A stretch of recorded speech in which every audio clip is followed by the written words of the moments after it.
Elena Cross stood in her father's marble penthouse, blood trickling from her split lip, listening to him negotiate her price. She wasn't being rescued. She wasn't being protected. She was being sold.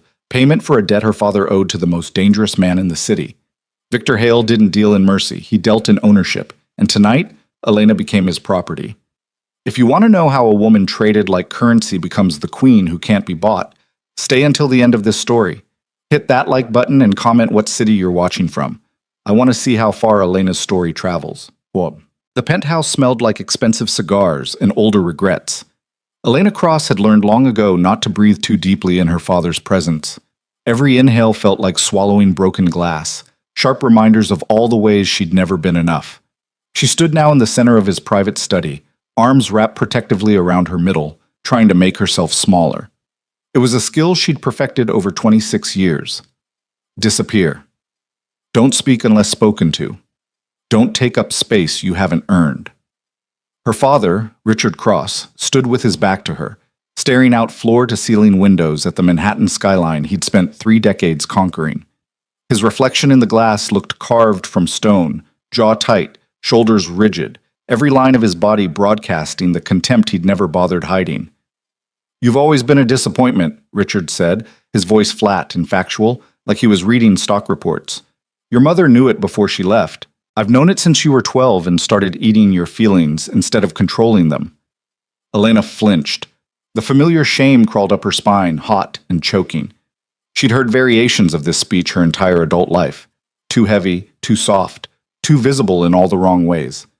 Her father had built an empire on image, sleek, powerful, untouchable, and she was the flaw in his perfect facade, the daughter he introduced at family functions with apologetic explanations and rapid subject changes.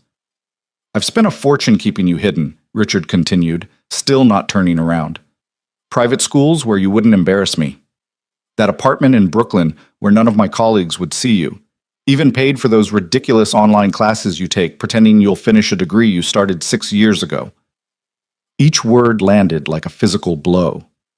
Elena dug her fingernails into her palms, focusing on that small pain to distract from the larger one blooming in her chest. "But despite my best efforts to minimize the damage you caused simply by existing," Richard said, finally turning to face her, "you've somehow managed to become useful." Something cold slithered through Elena's stomach. Her father never called her useful. He called her expensive, embarrassing, exhausting, but never useful. "I don't understand," she whispered. "Of course you don't." Richard crossed to his desk, pulling a crystal decanter toward him and pouring 3 fingers of scotch. "Understanding requires intelligence you've never demonstrated. So let me explain it simply. I made a mistake, a significant one, and you're going to fix it." Elena's hands trembled. "What kind of mistake?" Richard took a long drink, his eyes cold and calculating over the rim of his glass. "The kind that costs $7 million and involves people who don't accept excuses or payment plans. The kind that requires immediate resolution, or I lose everything I've built." "I don't have $7 million, Elena said, her voice cracking. "I don't have anything. You made sure of that." "Exactly."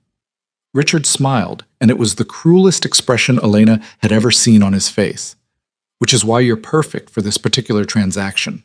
Victor Hale doesn't want my money. He wants something more valuable, something I own that he can take as payment for my betrayal." The room tilted. Elena grabbed the back of a leather chair to steady herself. "Victor Hale, the most dangerous man in New York," Richard finished. "Yes. I made the catastrophic error of attempting to deceive him in a business arrangement. He discovered my deception, as men like Victor always do, and now he's demanding restitution." "What does this have to do with me?" Richard set down his glass with deliberate precision. "Victor doesn't want money. He wants leverage, control. A living reminder that I'm beneath him, that I owe him, that he can take anything he wants from me whenever he chooses." Elena's breath came faster, shorter. No, you can't." "I already did." Richard pulled a document from his desk drawer, sliding it across the polished mahogany surface. "The contract was signed this afternoon. As of 8 o'clock tonight, you belong to Victor Hale. Completely, legally, irrevocably." The words on the page blurred as Elena stared at them, her mind refusing to process what her eyes were seeing. Transfer of custody, Binding agreement, no legal recourse. You sold me, she breathed. You actually sold me. I resolved a debt using available assets, Richard corrected, as if the distinction mattered. You should be grateful. For the first time in your miserable existence, you're serving a purpose beyond draining my resources. Elena looked up at her father, really looked at him, and saw the truth she'd been avoiding her entire life. He felt nothing for her, not disappointment tinged with love, not frustration mixed with hope. Nothing. She was furniture to him, property, a problem finally solved. I won't go, she said, but even to her own ears the words sounded hollow. Where would she run? She had no money, no friends her father hadn't systematically isolated her from, no skills beyond the half-finished education he'd mentioned so dismissively. You don't have a choice. Richard checked his watch.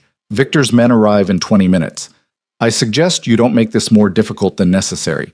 He has a reputation for creative solutions to resistance, and I'd prefer not to have your blood on my carpets. The casual cruelty of it, the complete absence of anything resembling paternal concern, finally broke something fundamental inside Elena. The part of her that had spent 26 years trying to earn his love, his approval, his basic acknowledgement of her humanity. You're a monster, she whispered. I'm a businessman, Richard replied. And business requires difficult decisions. Victor Hale wanted something that would hurt me to give. You're that thing. Congratulations on finally mattering. Before Elena could respond, the study door opened. Marcus, her father's head of security, stepped inside with an expression of carefully maintained neutrality. They're here, sir, Marcus said quietly. Downstairs, waiting. Richard nodded. Bring them up. Let's complete this transaction before I change my mind and decide my daughter's marginal value doesn't outweigh the satisfaction of watching Victor Hale wait. Marcus hesitated, his eyes flickering to Elena with something that might have been sympathy. Then he disappeared, leaving her alone with the man who'd just traded her like livestock.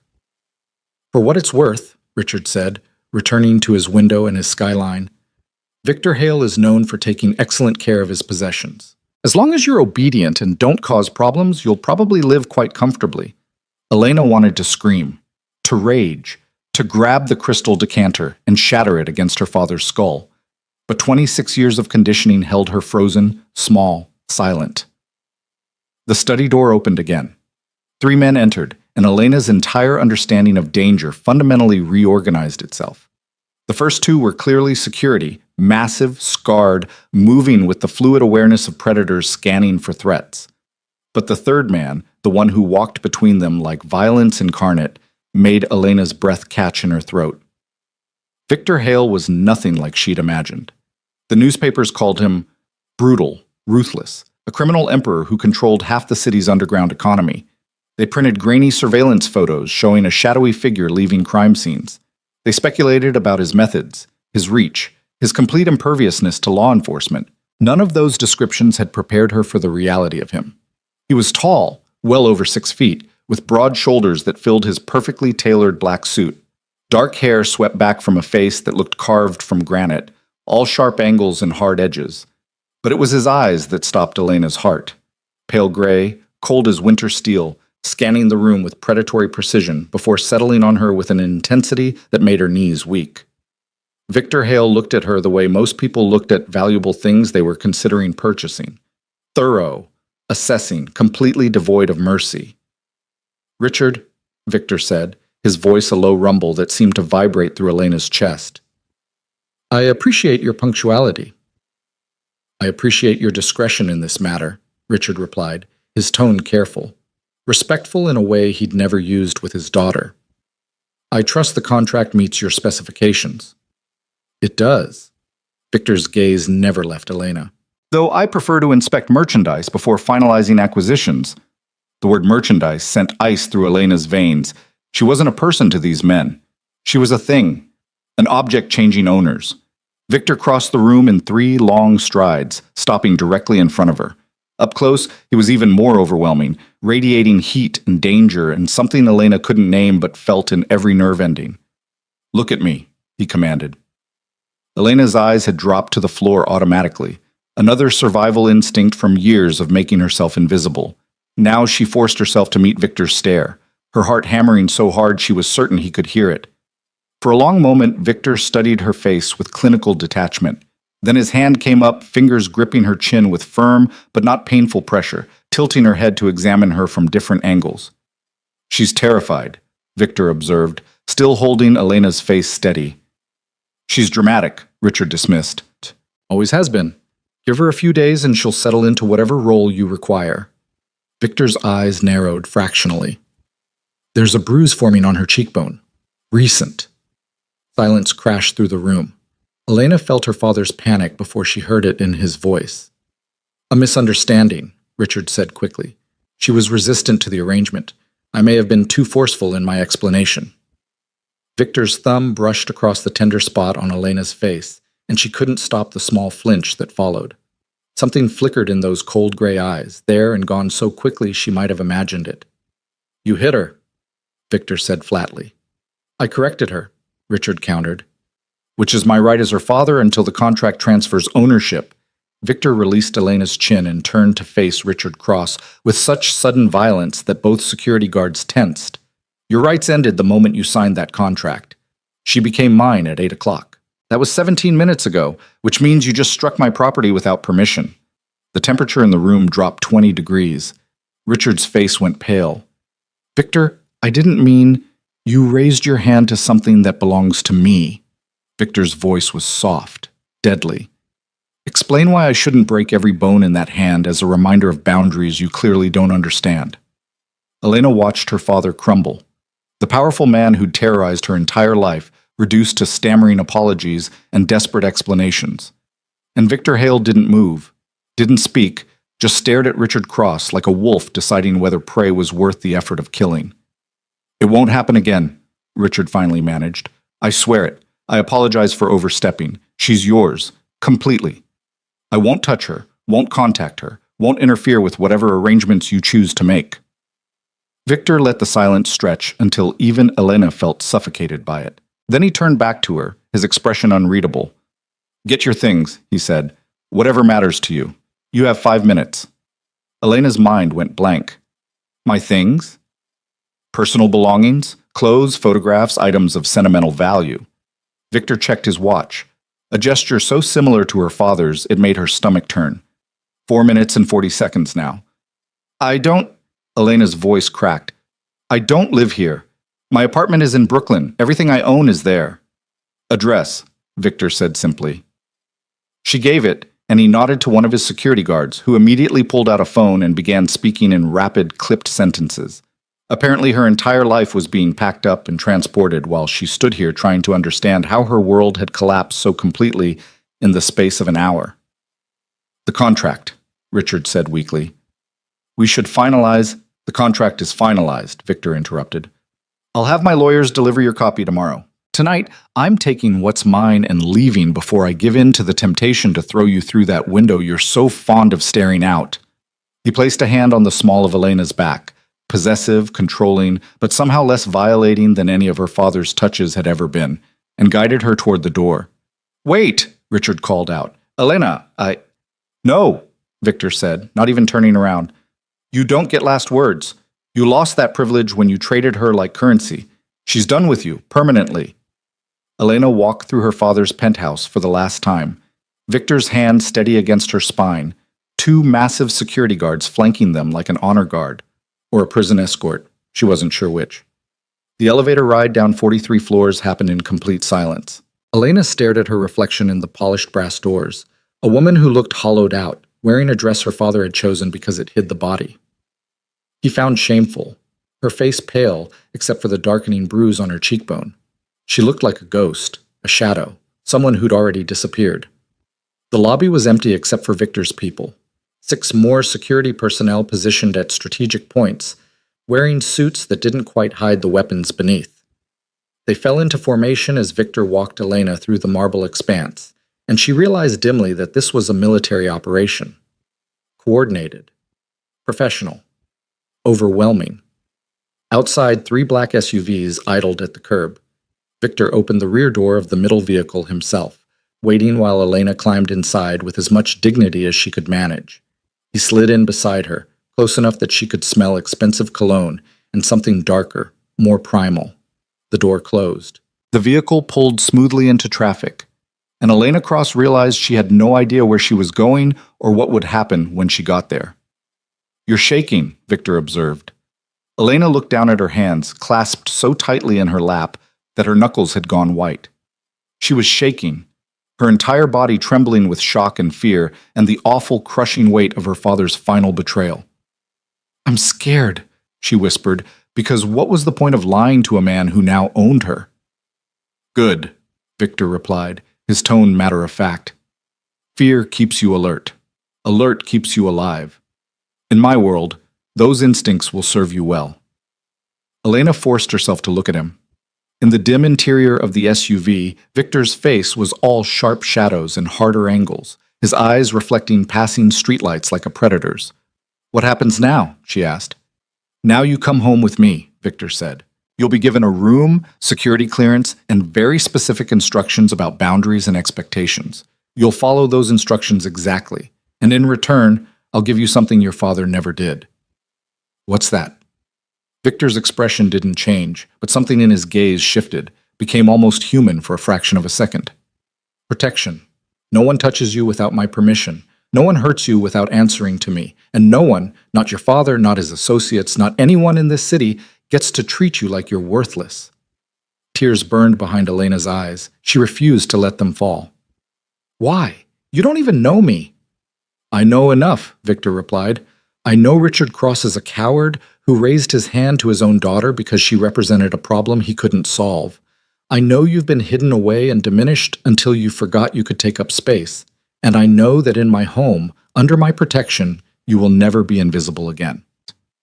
The certainty in his voice, the absolute conviction, cracked something open in Elena's chest.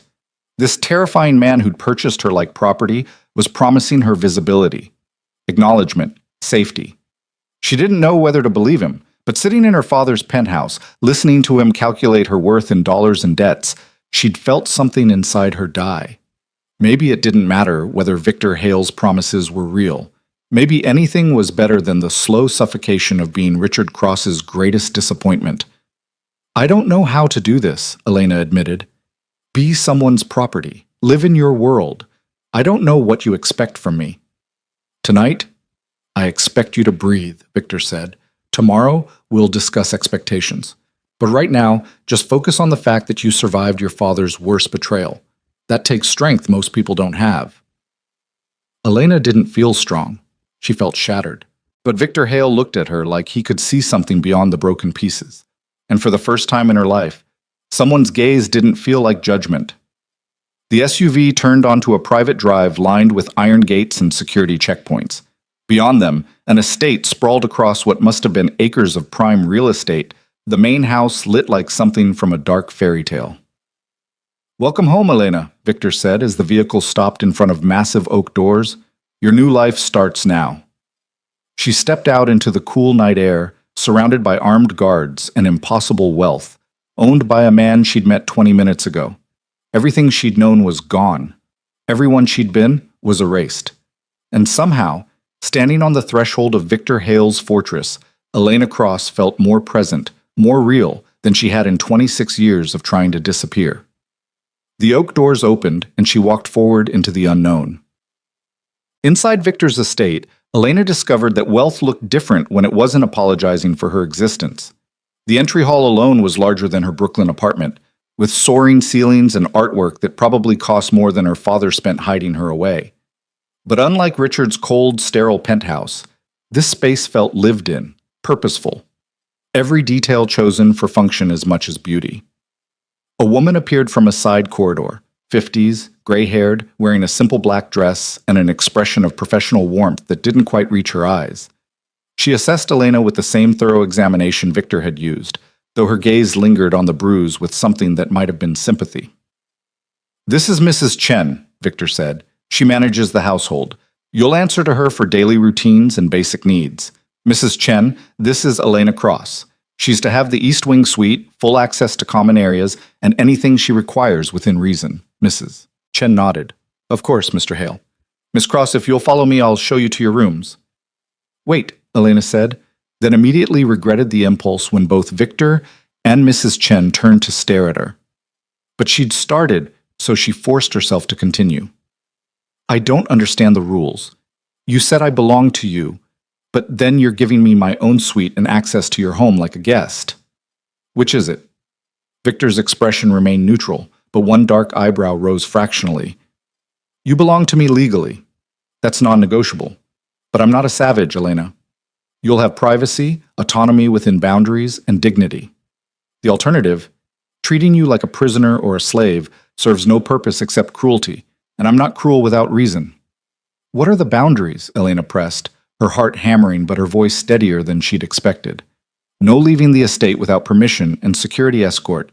No contact with your father or his associates. No sharing information about this household, my business, or anything you see or hear while living here. Victor counted off each rule on his fingers like he was listing grocery items. Follow those 3 rules and we'll coexist peacefully. Break them, and I will remind you very clearly that you are mine to discipline as I see fit. The threat should have terrified her. Instead, it felt almost reassuring in its clarity. Victor Hale didn't hide behind politeness or passive aggression. He stated expectations and consequences. After a lifetime of navigating her father's shifting moods and unstated disappointments, the brutal honesty was almost refreshing. I understand, Elena said. Good. Victor gestured to Mrs. Chen. Get her settled. Make sure she eats something. She looks half-starved. I'll speak with her tomorrow once she's had time to adjust. He disappeared down a different corridor, his security detail following like shadows, and Elena was left alone with the housekeeper. Mrs. Chen's expression softened infinitesimally. This way, dear. You've had quite a night. The East Wing suite turned out to be larger than Elena's entire Brooklyn apartment. A bedroom with a 4-poster bed that could sleep 4 people. A sitting area with floor-to-ceiling windows overlooking manicured gardens. A bathroom with a tub the size of a small pool. And a walk-in closet currently empty except for 3 designer dresses hanging with tags still attached. Mr. Hale had these sent over this afternoon, Mrs. Chen explained, gesturing to the dresses. He estimated your size. If they don't fit, I'll arrange for a proper fitting tomorrow.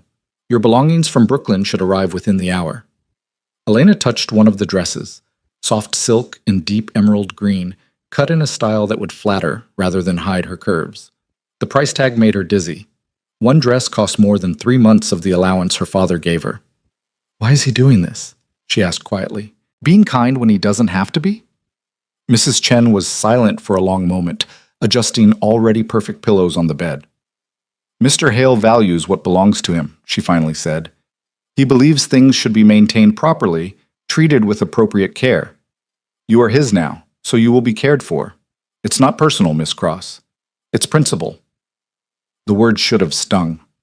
You are his now. Impersonal, transactional, but somehow they hurt less than her father's constant reminders that she was a burden, an embarrassment, a problem that required hiding. I'll have dinner sent up, Mrs. Chen continued. Something light, given the circumstances. Try to eat. Try to rest. Tomorrow will bring its own challenges, and you'll need your strength. She left Elena alone in the beautiful suite, in the home of a dangerous stranger, in a life that had completely imploded in the space of 2 hours. Elena sat on the edge of the massive bed and finally let herself cry. Not dramatic sobs or theatrical breakdowns, just quiet tears sliding down her cheeks, salt stinging the bruise her father had left like a parting gift. She cried for the family she'd never had, the love she'd never earned, the version of herself that had died tonight in that penthouse study. But underneath the grief, something else stirred. Something small and fragile, but unmistakably present. Relief. She would never have to see her father's disappointment again, never have to make herself smaller to fit into spaces that didn't want her, never have to apologize for existing. Victor Hale might own her, might control her movements and dictate her life, but he'd looked at her, really looked at her, without contempt, without shame, just cool assessment and brutal honesty. It wasn't freedom, but it was something. A knock interrupted her thoughts. A young woman entered carrying a tray, simple pasta, salad, crusty bread, and sparkling water. Mrs. Chen sent me, miss, the woman said, setting the tray on a small table near the windows. Said you should eat.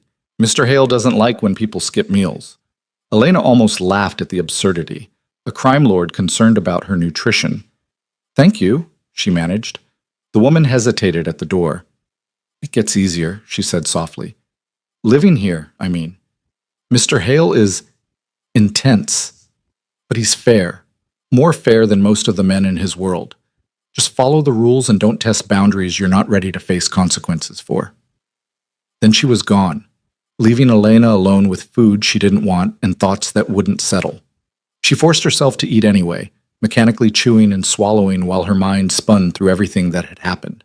The contract, Victor's cold examination, her father's casual cruelty, the promise of protection from a man who dealt in violence. By the time she finished, exhaustion had sunk into her bones. Elena changed into one of the silk nightgowns she found folded in the bathroom, another item Victor had apparently anticipated she'd need, and climbed into the enormous bed. Sleep should have been impossible, but her body, overwhelmed by trauma and shock, simply shut down. She dreamed of gray eyes and iron gates and a voice promising she would never be invisible again. When Elena woke, sunlight streamed through windows she'd forgotten to cover. For a disoriented moment, she didn't know where she was. Then memory crashed back. Her father's study, Victor's claim, this beautiful prison she now called home. A note had been slipped under her door during the night. Heavy cardstock, masculine handwriting, brief and direct. Breakfast at 9. East dining room. Don't be late. V. Elena checked the clock. 8:45. She had 15 minutes to make herself presentable for the man who owned her. The fastest shower of her life. One of the designer dresses that fit perfectly, despite Victor only guessing her size. Minimal makeup to cover the bruise that had bloomed into spectacular purple overnight. She stared at herself in the bathroom mirror and barely recognized the woman looking back. Same body her father had shamed. Same face she'd learned to hide. But something in her eyes had changed. Fear, yes. Uncertainty, absolutely. But also a spark of something she hadn't seen in years. Determination. She found the east dining room with 2 minutes to spare, following the sound of quiet voices and the smell of fresh coffee. Victor sat at the head of a long mahogany table, reading something on a tablet, while Mrs. Chen supervised 2 staff members setting out breakfast. He looked up as Elena entered, those pale gray eyes tracking her movement from doorway to table. "You're prompt," he observed. "I appreciate that." "You said not to be late," Elena replied, then bit her lip. Was she supposed to speak unless spoken to? She had no idea what the protocol was for being someone's legal property.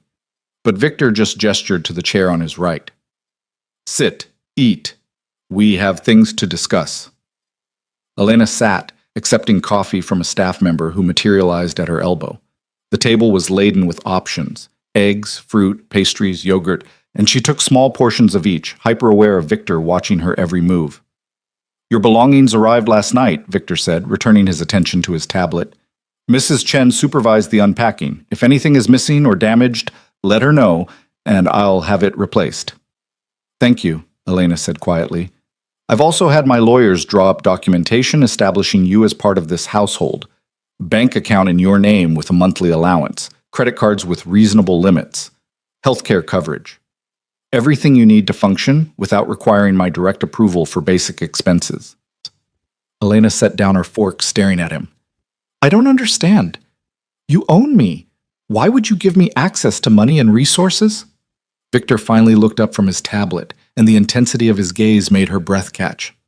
"Because I own you," he said simply, "which means your well-being reflects on me. You'll be well-fed, well-dressed, and well-provided for. Those aren't privileges, Elena. They're requirements of the arrangement." "But my father, your father is a small petty man who confused control with power," Victor interrupted, his voice hard. "I am not your father. The way I manage what belongs to me bears no resemblance to how he mismanaged you. Clear?" Elena nodded, not trusting her voice. "You'll also resume your education," Victor continued. "Mrs. Chen tells me you were working toward a degree in art history before your father's financial manipulations made it difficult to continue. I've contacted Columbia. You'll start classes next semester." The room spun. "You're sending me to Columbia?" "I'm ensuring you have options," Victor corrected. "An education gives you skills, knowledge, independence within acceptable parameters. It also gives you purpose beyond existing in this house. You'll attend classes under security escort, you'll maintain appropriate discretion about your living situation, and you'll excel. Understood?" Elena couldn't process the contradictions. This man had purchased her from her father like merchandise. He'd stated explicitly that she belonged to him, that he could discipline her as he saw fit, but now he was offering her education, autonomy, a pathway to something beyond captivity. "Why are you doing this?" she whispered. Victor set down his tablet with deliberate precision. "Because I saw how your father looked at you last night, like you were a problem that needed solving, a liability that needed managing, and I decided that any man who could look at his own daughter with that much contempt deserves to watch her flourish despite him." "This is about revenge?" Elena's voice cracked on the word. "This is about value," Victor replied. "Your father threw away something that could be molded into an asset. I don't make the same mistakes. You will be educated, protected, and presented as someone of worth because that serves my interests. Your happiness is incidental, but your well-being is mandatory. Learn the difference." His words should have devastated her. Your happiness is incidental, but after a lifetime of being told her existence was a burden, being valued as an asset felt almost revolutionary. "I'll follow your rules," Elena said. "I'll do whatever you require," Elena shut. "But I need to know, what exactly do you want from me? What's my purpose here beyond being a reminder to my father that you won?" Victor studied her for a long moment, and Elena forced herself to hold his gaze despite every instinct screaming at her to look away. "Right now," he finally said, "I want you to finish your breakfast, meet with the security team who'll be escorting you everywhere, and learn the boundaries of your new life. Later, we'll discuss longer-term expectations. But today, just focus on surviving the transition. That's enough." He stood, clearly ending the conversation. "Mrs. Chen will coordinate your schedule. I have business to attend to. If you need anything, ask her. She'll determine whether it requires my direct approval." Victor walked out, leaving Elena alone with cold coffee and 1,000 unanswered questions. Mrs. Chen appeared moments later, her expression professionally sympathetic. "Deep breath, dear. I know it's overwhelming. But, Mr. Hale isn't lying. Life here is structured, but it's not cruel. Follow the rules, don't test his patience, and you'll find your footing." "Has he done this before?" Elena asked. "Taken someone in this way?" Mrs. Chen's expression shuddered. "Mr. Hale's private arrangements are not something I discuss, but I will say you're not the first person to arrive here confused and frightened, and everyone who follows the rules, who accepts their place in this household, finds that Mr. Hale takes care of his people very well." The rest of the morning passed in a blur of orientation. The security team, 4 men who introduced themselves with first names only and explained in clinical detail where Elena was allowed to go, what constituted emergency protocol, and how to signal if she felt threatened. A tour of the estate grounds, 23 acres of gardens, outbuildings, and perimeter walls that made the property feel more like a fortress than a home. A review of household expectations. Mealtimes, quiet hours, areas that were strictly off-limits without explicit permission. By afternoon, Elena's head spun with information and her feet ached from walking the extensive grounds. She retreated to her suite, overwhelmed and exhausted. But when she entered her sitting room, she found something that stopped her cold. Her belongings from Brooklyn had been unpacked and arranged throughout the space. But more than that, the books she'd collected over years, the framed photos of places she'd visited alone because her father never wanted her company, the small sculptures she'd created in the art classes she'd paid for with money saved from her meager allowance. Everything she owned had been treated with care, respected, displayed like it mattered. Elena sank onto the couch, staring at her own life arranged in this stranger's home, and felt something shift in her chest. Victor Hale had purchased her to punish her father. He'd stated clearly she was property, an asset to be managed, but he'd also ensured her things were handled gently, that her education would continue, that she had resources and safety. She didn't understand him, didn't know if she could trust him, but for the first time in 26 years, someone was treating her like she deserved careful handling. Elena picked up one of her small sculptures, a rough clay figure she'd made in her first art class, all amateur enthusiasm and imperfect technique. Her father had mocked it, called it embarrassing proof of her lack of talent.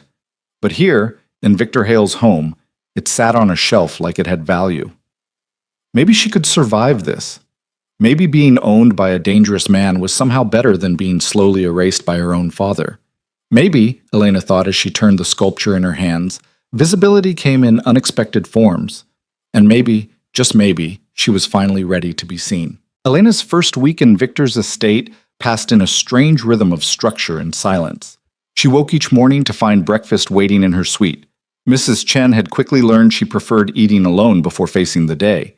She attended meetings with tutors Victor had hired to prepare her for Columbia's rigorous program. She walked the gardens with her ever-present security detail trailing at a respectful distance. And every evening at 7, she joined Victor for dinner in the East Dining Room, where they ate in near silence while he reviewed documents and she pretended not to study him. He fascinated her in ways that made her uncomfortable. Victor Hale was nothing like the monster the newspapers described or the cruel master she'd feared. He was precise, controlled, and disturbingly attentive to details most people would overlook. He noticed when she barely touched her dinner and had Mrs. Chen adjust the menu. He observed her favoring her left ankle after walking the grounds too long and had a physical therapist sent to her suite.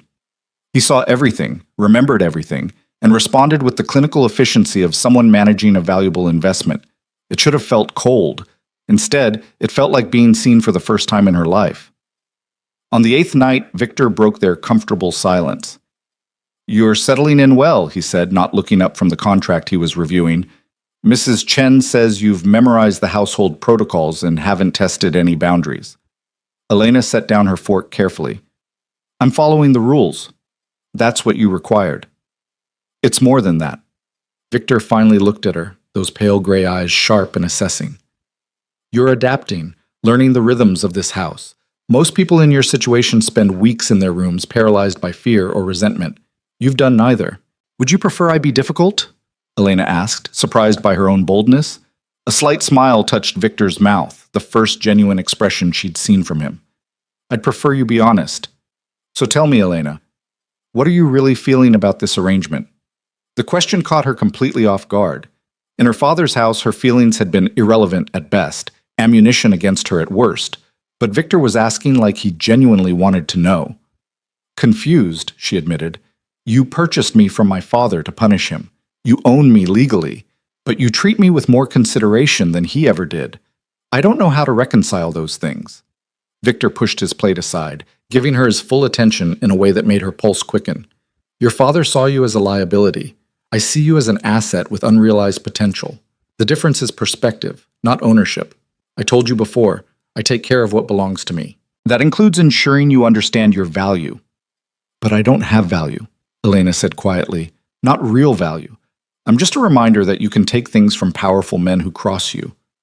"Is that what you think?" Victor's voice dropped lower, more dangerous. "That you're only symbolic?" Elena's hands trembled in her lap. "What else would I be?" Victor stood, moving around the table with predatory grace until he was standing directly beside her chair. Elena's breath caught as he reached down, his fingers gentle but firm as he tilted her face up to meet his eyes. "You're a 26-year-old woman who survived emotional abuse and systematic erasure without losing the capacity for kindness," Victor said, his voice quiet but intense. "You're intelligent enough to pursue a degree your father actively sabotaged. You're resilient enough to adapt to captivity without breaking. And you're brave enough to ask me direct questions despite being terrified of the answers. That's real value, Elena. The kind that has nothing to do with your father and everything to do with who you are." His words hit her like physical blows, each one cracking through defenses she'd spent years building. No one had ever described her as brave, intelligent, resilient. She was the daughter who wasn't pretty enough, thin enough, accomplished enough to deserve acknowledgement. "I don't feel brave," she whispered. "Fear and bravery aren't opposites," Victor replied. "Bravery is being afraid and moving forward anyway. You do that every day you walk through this house instead of hiding in your suite." He released her face, stepping back, and Elena immediately missed the warmth of his touch. The realization disturbed her more than she wanted to examine. "Tomorrow you meet with the security team for advanced protocols," Victor continued, his tone shifting back to business. "I have associates visiting next week. You'll join us for dinner. I want them to see that Richard Cross's daughter is thriving under my care. It sends a message about the cost of betraying me." There it was. The reminder that she was still a tool, a weapon in Victor's larger war against her father. But somehow it stung less than it had before. "What should I wear?" Elena asked. "How should I behave?" "Wear whatever makes you feel confident. Behave like you belong here." Victor returned to his seat, picking up his documents. You do belong here, Elena. The sooner you internalize that, the easier this becomes. Dinner ended shortly after, and Elena retreated to her suite with her mind spinning. Victor's words echoed through her thoughts as she prepared for bed, as she lay in the dark staring at the ceiling, as sleep finally claimed her in the early morning hours. You do belong here. 3 days later, Elena stood in her walk-in closet staring at the collection of designer clothes Victor had provided, trying to decide what confident looked like. The dinner with his associates was in 2 hours, and she'd changed outfits 4 times already. Mrs. Chen knocked and entered without waiting for permission, a habit Elena had learned was standard in this household. Privacy existed at Victor's discretion, not as a guaranteed right. You look terrified, dear, Mrs. Chen observed, surveying the rejected dresses scattered across the bed. I don't know what he expects, Elena admitted. He said to look confident, but I don't know how to do that in front of his world. Mrs. Chen picked up one of the dresses, a deep burgundy sheath that Elena had dismissed as too bold, and held it up critically. Mr. Hale expects you to remember that you're under his protection. These men he's meeting with, they're dangerous, powerful, and they respect strength. You walk in there looking afraid, and they'll see weakness.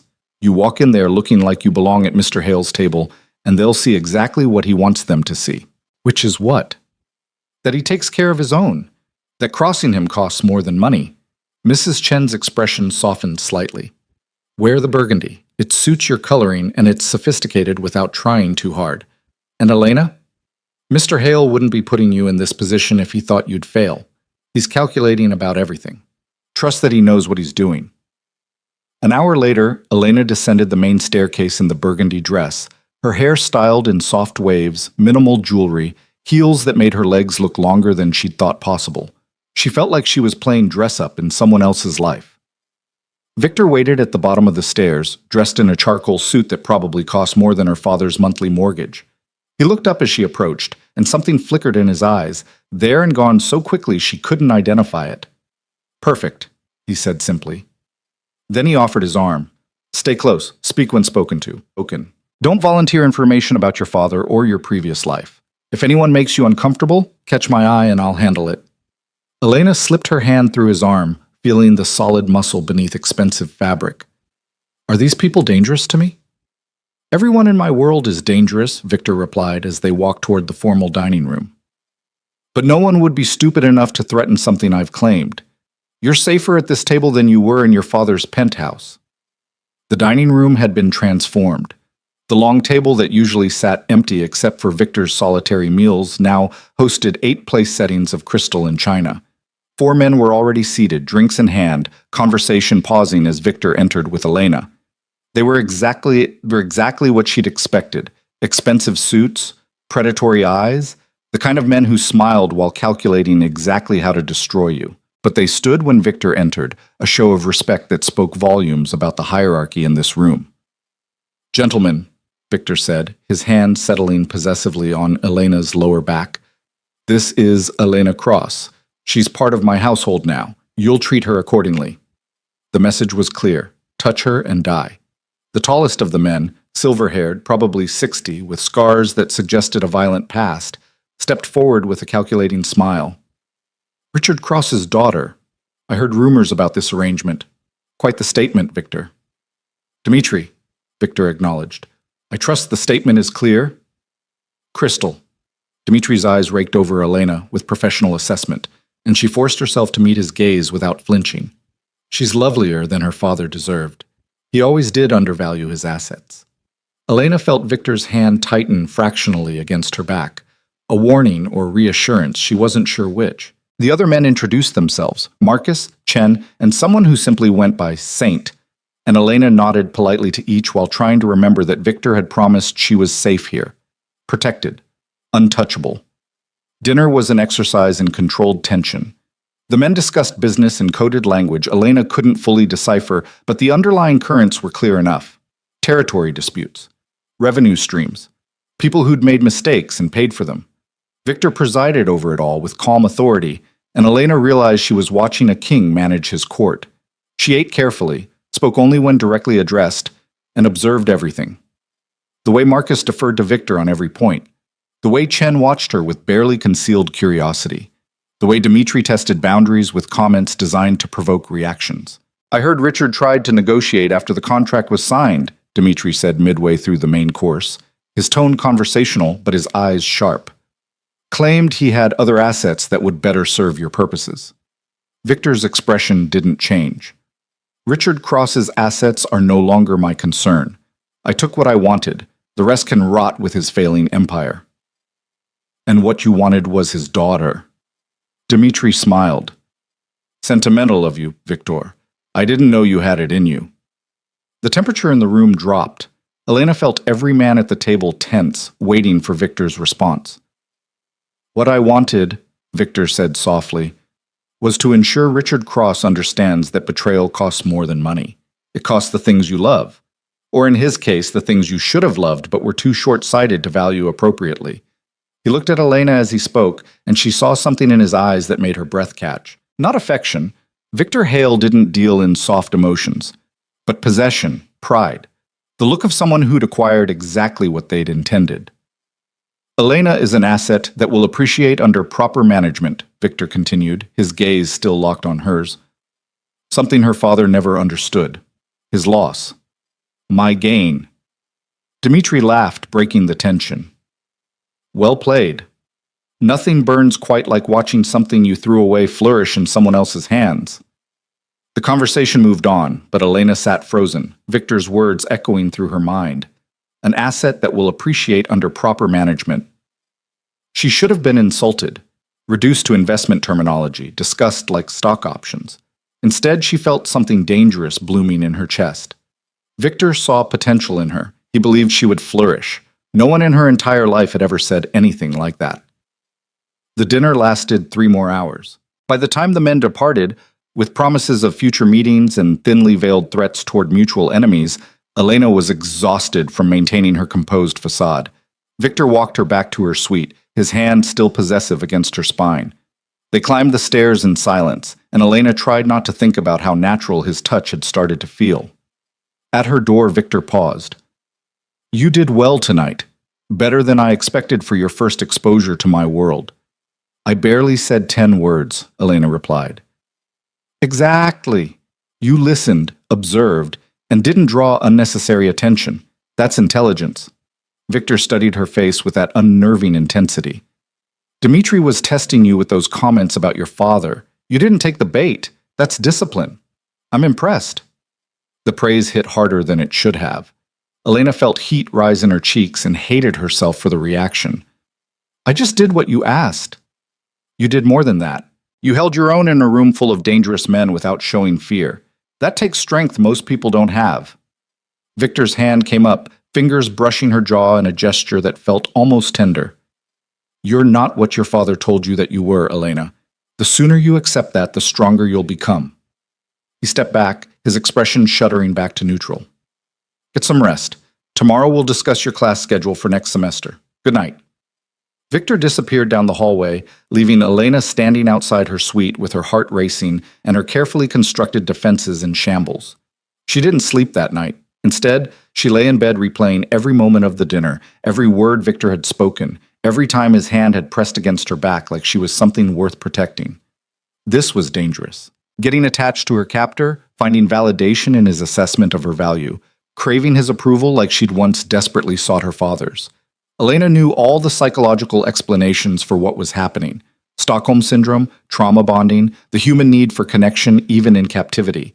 But knowing the clinical terms didn't make the feelings less real. Victor Hale owned her legally, controlled her movements, dictated her life. But he also saw her, valued her, believed she could be more than her father's discarded liability. And Elena was terrified to realize she wanted to prove him right. The next 2 weeks blurred together in a strange domesticity. Elena met with tutors, prepared for Columbia, walked the grounds with her security detail. But the real change was in her interactions with Victor. Their dinners became actual conversations, him asking about her progress, her cautiously inquiring about his business, both of them dancing around the growing awareness that something was shifting between them. He still owned her. The contract still existed, but the dynamic was evolving into something neither of them had anticipated. It all came to a head on a Friday evening when Elena made a mistake. She'd been reading in the library, a massive room she'd been told was accessible whenever she wanted, and lost track of time. By the time she checked her phone, it was nearly 8. Dinner started at 7 sharp. She was an hour late. Elena ran through the hallways, her heart pounding, knowing Victor valued punctuality, and she'd just disrespected his primary rule about shared meals. She burst into the dining room, breathless and apologetic, expecting to find him angry. Instead, Victor sat alone at the table, his expression unreadable, 2 plates of food grown cold in front of him. "I'm so sorry," Elena gasped. "I was reading and I lost track of time, and I know that's not an excuse, but—" "Stop talking," Victor interrupted quietly. Elena's mouth snapped shut. She'd never heard that particular tone from him before. Not angry, not cold, just infinitely patient in a way that somehow felt worse. Victor stood, moving around the table until he was close enough that she had to tilt her head back to maintain eye contact. "You broke a rule," he said. "What happens when you break my rules, Elena?" Her throat went dry. "You said you'd discipline me." "I did say that." Victor's hand came up, fingers threading through her hair with deceptive gentleness. "And I keep my promises. So here's what's going to happen. You're going to go to your suite. You're going to think very carefully about why punctuality matters in this household. And tomorrow morning, you're going to explain to me why I shouldn't restrict your access to the library." It wasn't the punishment Elena had feared. No violence, no cruelty. But the disappointment in Victor's voice cut deeper than any physical consequence could have. "I understand," she whispered. "Do you?" Victor's grip tightened slightly in her hair, forcing her to hold his gaze. "Because from where I'm standing, you understand rules but not reasons. I don't demand punctuality because I'm controlling, Elena. I demand it because in my world, being where you're supposed to be when you're supposed to be there keeps you alive. 1 hour late to dinner tonight, 1 hour late to a security escort tomorrow. See the difference?" Understanding crashed through her. Every rule Victor had established wasn't about control for its own sake. It was about keeping her safe in a world where tardiness could mean kidnapping or worse. "I'm sorry," Elena said again, meaning it differently this time. "I didn't think about the larger implications." "No, you didn't. Which is why we're having this conversation." Victor released her hair, stepping back. "You're dismissed. We'll talk in the morning." Elena fled to her suite, shame burning through her chest. She'd disappointed him. After weeks of trying to prove she could adapt to his world, she'd failed at something as simple as being on time. She spent the night composing explanations, justifications, apologies. But when morning came and she stood in Victor's study, summoned by a terse note from Mrs. Chen, all her prepared words evaporated. Victor sat behind his desk, dressed in casual clothes she'd never seen him wear, looking somehow more dangerous in jeans and a fitted black shirt than he did in his tailored suits. "Explain," he said without preamble. Elena took a breath. "There's no good explanation. I got absorbed in a book and forgot to check the time. It was careless and disrespectful to your rules and the reasons behind them.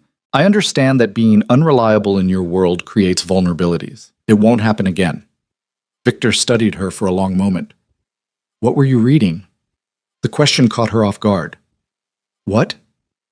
"The book that made you lose track of time. What was it?" "A history of Renaissance art," Elena admitted. "I found it in your library. It's part of the Columbia curriculum and I wanted to get ahead, and why does that matter?" "Because I need to understand whether you were being deliberately defiant or genuinely distracted." Victor leaned back in his chair. "Defiance I punish severely. Distraction I correct with better systems." "I wasn't defying you," Elena said quickly. "I would never—" "Stop." Victor held up one hand.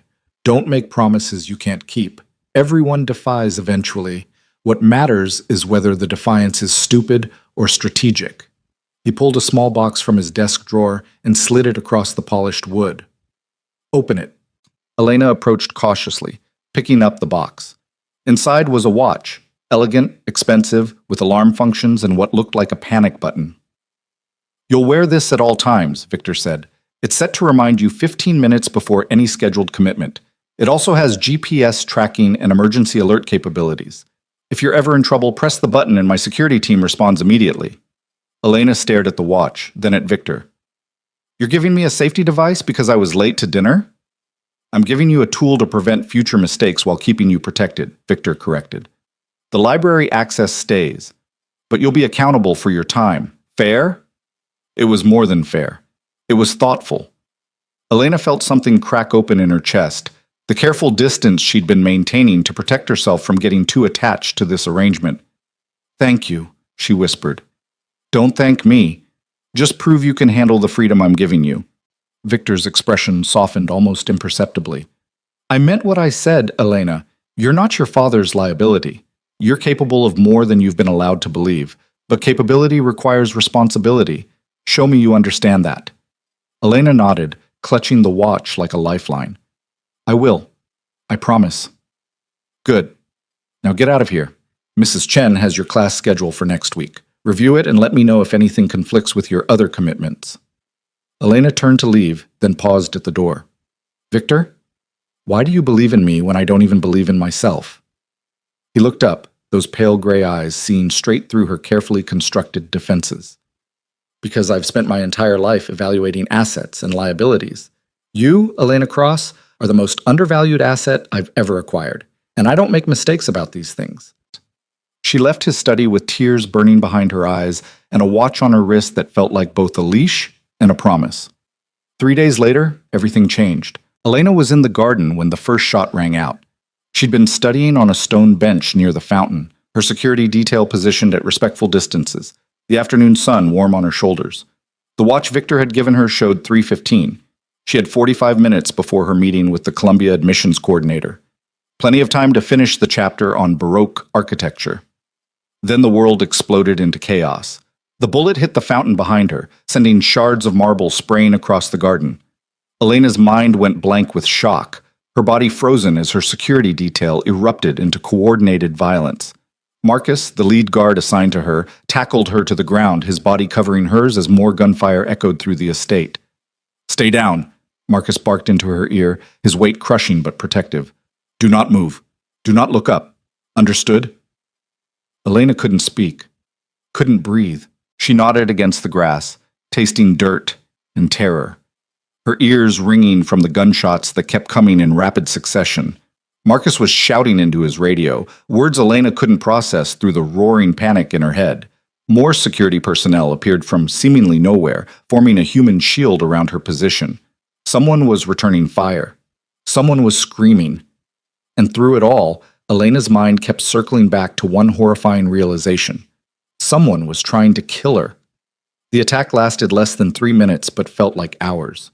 When silence finally fell, heavy and terrible, Marcus carefully lifted his weight off Elena's back. Miss Cross, I need you to listen to me very carefully, he said, his voice steady despite the blood streaming from a cut on his temple. We're going to move you to the house.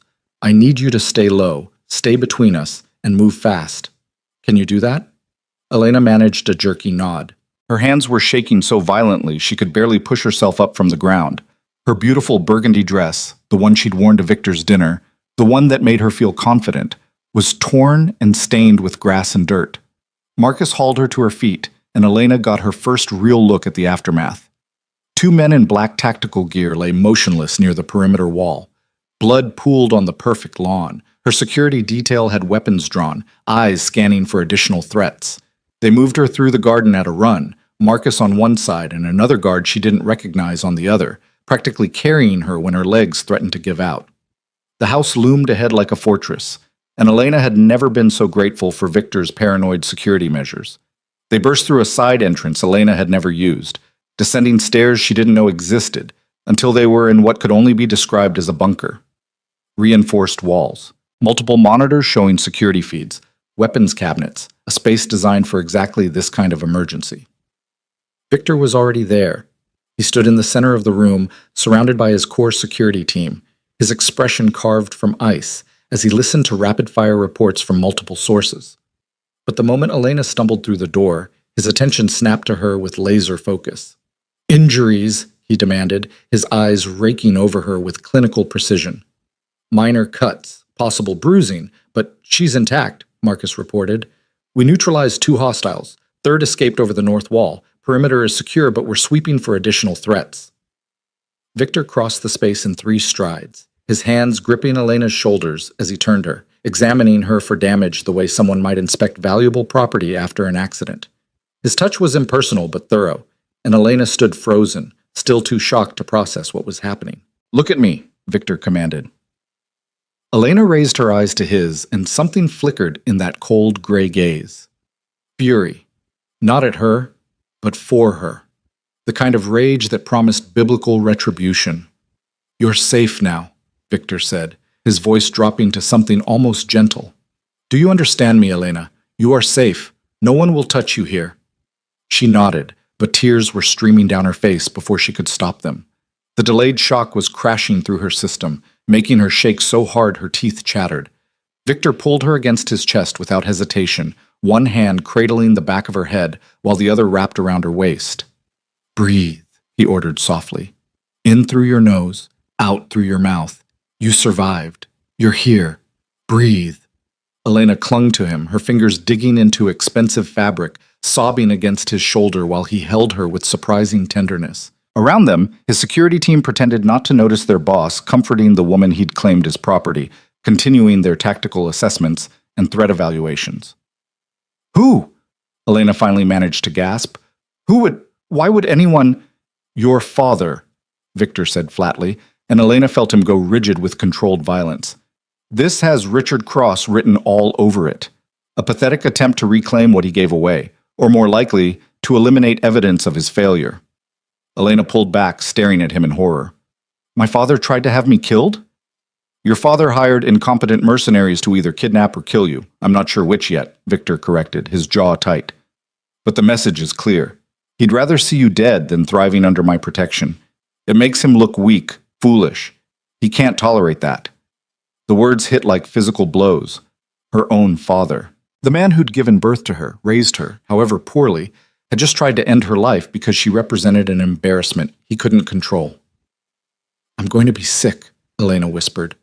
Victor guided her to a chair, crouching in front of her while she bent over, breathing hard against the nausea. His hands gripped her knees, grounding her, keeping her present.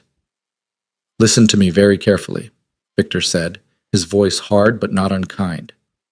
"Your father made the worst mistake of his miserable life today. He attacked what belongs to me. He put you in danger, and I am going to make him pay for that in ways he cannot begin to imagine." Elena looked up, meeting those pale gray eyes that promised death and destruction. "What are you going to do?" "What I should have done the moment he raised his hand to you in that penthouse," Victor replied. "I'm going to destroy him completely. His business, his reputation, his freedom. Everything he values will turn to ash. And he'll know it's because he was stupid enough to come after you." "Because I'm your property," Elena said, her voice hollow. Victor's expression shifted, something almost like frustration crossing his features. "Because you're under my protection. Because you matter. And because anyone who tries to hurt you answers to me." He stood, addressing Marcus without taking his eyes off Elena. "She doesn't leave this bunker until I personally clear the estate.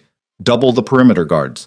I want every inch of this property searched. And get me everything you can find on Richard Cross's movements in the last 48 hours. Marcus nodded and began barking orders into his radio.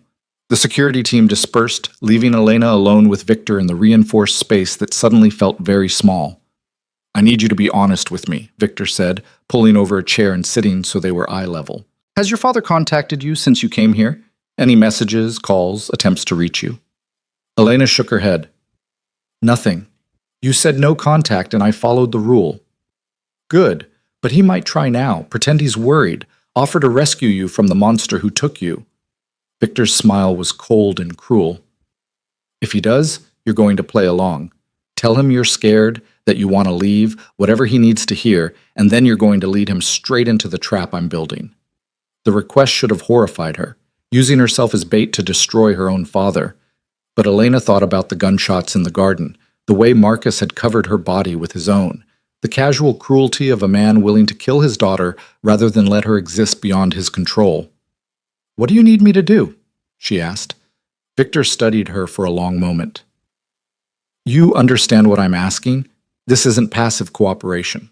This is active participation in your father's destruction." "He just tried to kill me," Elena said, and her voice came out stronger than she'd expected. "Or kidnap me."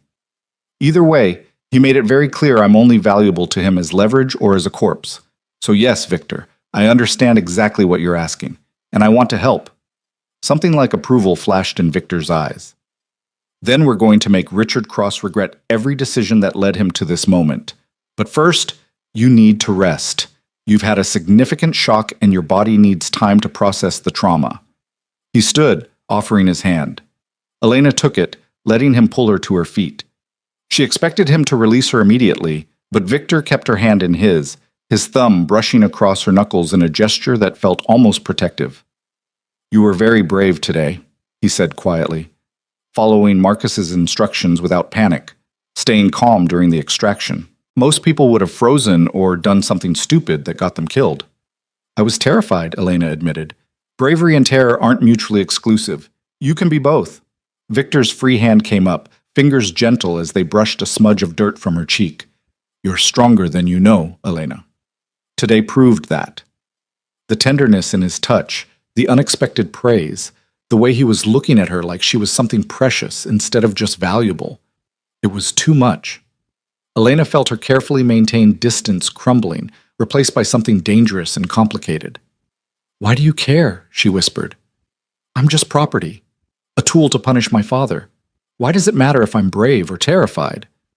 Victor's jaw tightened.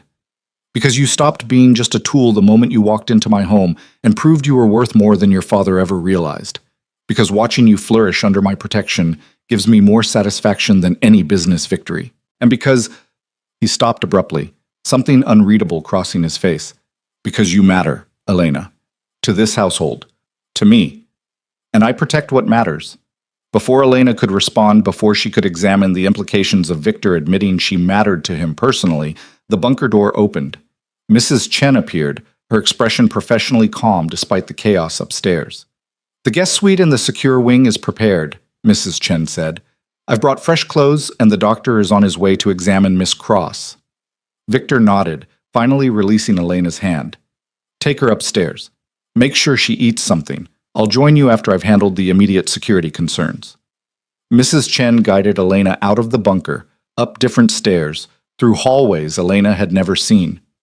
The secure wing was exactly what it sounded like, a fortress within the fortress, with reinforced doors and security measures that made the rest of the estate look welcoming by comparison. The guest suite was smaller than her usual rooms, but somehow more comfortable. Mrs. Chen helped her out of the ruined dress, tisking over the bruises already forming on Elena's ribs from where Marcus had tackled her. "That man saved your life," Mrs. Chen said gently, helping Elena into soft cotton pants and an oversized sweater. "Mr. Hale handpicks his security team. They're loyal to the death because he treats them like family. You can trust them completely." Elena sank onto the bed, exhaustion hitting her like a wave. "Has this happened before? Attacks on the estate?" Mrs. Chen's expression closed off slightly. "Mr. Hale has enemies. That's the nature of his business. But no one has been foolish enough to target someone under his direct protection. Until today." She paused, then added carefully, "Your father has made a catastrophic error, Miss Cross. Mr. Hale doesn't forgive threats to what he considers his. What comes next won't be pretty, but it will be thorough." A knock interrupted them. The doctor arrived, a compact woman in her 50s who examined Elena with brisk efficiency, checking her vitals, looking for signs of concussion, cataloging the bruises. "Physically, you're fine," the doctor pronounced. "Emotionally, you've experienced significant trauma. I'm prescribing something mild to help you sleep tonight. If you experience flashbacks, nightmares, or intrusive thoughts, let Mrs. Chen know, and we'll adjust the treatment." After the doctor left, Mrs. Chen brought soup and bread, standing over Elena until she'd eaten most of it. Then she dimmed the lights, leaving one lamp burning in the corner. "Mr. Hale will check on you when he's finished with security matters," Mrs. Chen said. "Try to rest. You're safe here." Elena lay in the unfamiliar bed, staring at the ceiling, her mind replaying the attack in vivid detail. The sound of the gunshot, the impact of Marcus's body hitting hers, the taste of dirt and terror. Her father's calculated decision that she was worth more dead than alive. She must have dozed, because when she opened her eyes again, Victor was sitting in the chair beside her bed, still dressed in the same clothes from earlier, but looking somehow more worn. His shirt sleeves were rolled up, revealing muscular forearms marked with old scars. He was watching her with an intensity that should have been unsettling but somehow felt safe. "What time is it?" Elena asked, her voice rough from sleep. "Just past midnight," Victor replied. "I'm sorry I woke you. I wanted to make sure you were all right." Elena pushed herself up to sitting, pulling the blanket around her shoulders. "Did you find out anything? About who sent them?" "Enough." Victor's expression turned cold. "The men Marcus neutralized were hired through a third party, but the money trail leads back to one of your father's shell companies. He tried to cover his tracks but did it sloppily. Desperation makes people stupid." "What happens now?" Victor leaned forward, his elbows on his knees, his eyes locked on hers. "Now I give you a choice. You can stay here, protected and safe, while I handle your father. Or you can be part of the process, active instead of passive. But I need to know what you want, Elena. This is your life, your trauma. You get to decide how we respond." The fact that he was asking, that Victor Hale, who'd purchased her from her father and claimed legal ownership, was giving her agency in this decision, meant more than Elena could articulate. "I want to be part of it," she said firmly. "I want him to know I chose this. That I'm not a victim he can manipulate or a liability he can eliminate. I want him to see exactly what he threw away." Victor's smile was predatory and proud. "Then we do this together. But Elena, you need to understand what you're agreeing to. Your father is going to be destroyed, financially, socially, legally. When we're done, he'll have nothing. Can you live with that?" Elena thought about 26 years of conditional love and systematic erasure. About being told she was too fat, too stupid, too embarrassing to deserve basic acknowledgement. About standing in that penthouse while her father calculated her value in dollars and decided she was worth more as payment than as a daughter. "I can live with it," she said. "What I can't live with is letting him think he can take shots at me without consequences." "Good answer." Victor stood, but instead of leaving, he sat on the edge of the bed, close enough that Elena could feel his body heat. "I need to tell you something. When I got the alert that there was an attack, when I saw on the monitors that you were in the garden..." He stopped, his jaw working like he was struggling with unfamiliar emotions. "I've never felt fear like that. Not for myself, not for my empire. But the thought of losing you before you'd even had a chance to become who you're meant to be, it was intolerable." Elena's breath caught. "Victor, you're not just property to me anymore," he continued, his voice low and intense. "Maybe you never were. Maybe from the moment I saw how your father looked at you, saw the bruise on your face, saw the way you held yourself like you were apologizing for existing, maybe from that first moment, I knew you were something more. Something worth protecting for reasons that have nothing to do with punishing Richard Cross." He reached out, his hand cupping her face with devastating gentleness. "You matter to me, Elena. Not as an asset, not as a tool. As a person I want to see flourish. And today, someone tried to take that away. Tried to take you away. That cannot stand." Elena leaned into his touch, her eyes burning with unshed tears. "I don't know how to do this. Trust someone who owns me. Care about someone who bought me like property. It's complicated and confusing and probably unhealthy, but it's real," Victor finished. "And real is messy. Real doesn't follow the rules we think it should. I bought you to punish your father. You came here as a captive. But somewhere in these weeks something changed, for both of us." "What do we do about it?" Elena whispered. "Right now? Nothing. You heal. We destroy your father, and then, when the dust settles, we figure out what this is between us." Victor's thumb brushed across her cheekbone. "But know this, you're not a prisoner here anymore. You're not property. You're under my protection by choice now, your choice. If you want to leave after we handle your father, I won't stop you. If you want to stay, you'll stay as someone I value, not someone I own." The offer of freedom should have made her relieved. Instead, Elena felt panic flutter in her chest at the thought of leaving this fortress, leaving Victor's protection, leaving the first place she'd ever felt truly seen. "I don't want to leave," she admitted. "Then stay," Victor said simply. "Stay, and let me show you what your life looks like when someone values you the way you deserve." He leaned in slowly, giving her time to pull away, and pressed his lips to her forehead in a kiss that felt like a promise. Then he stood, moving back toward the door. "Sleep," he ordered gently. "Tomorrow we start planning your father's downfall. Together."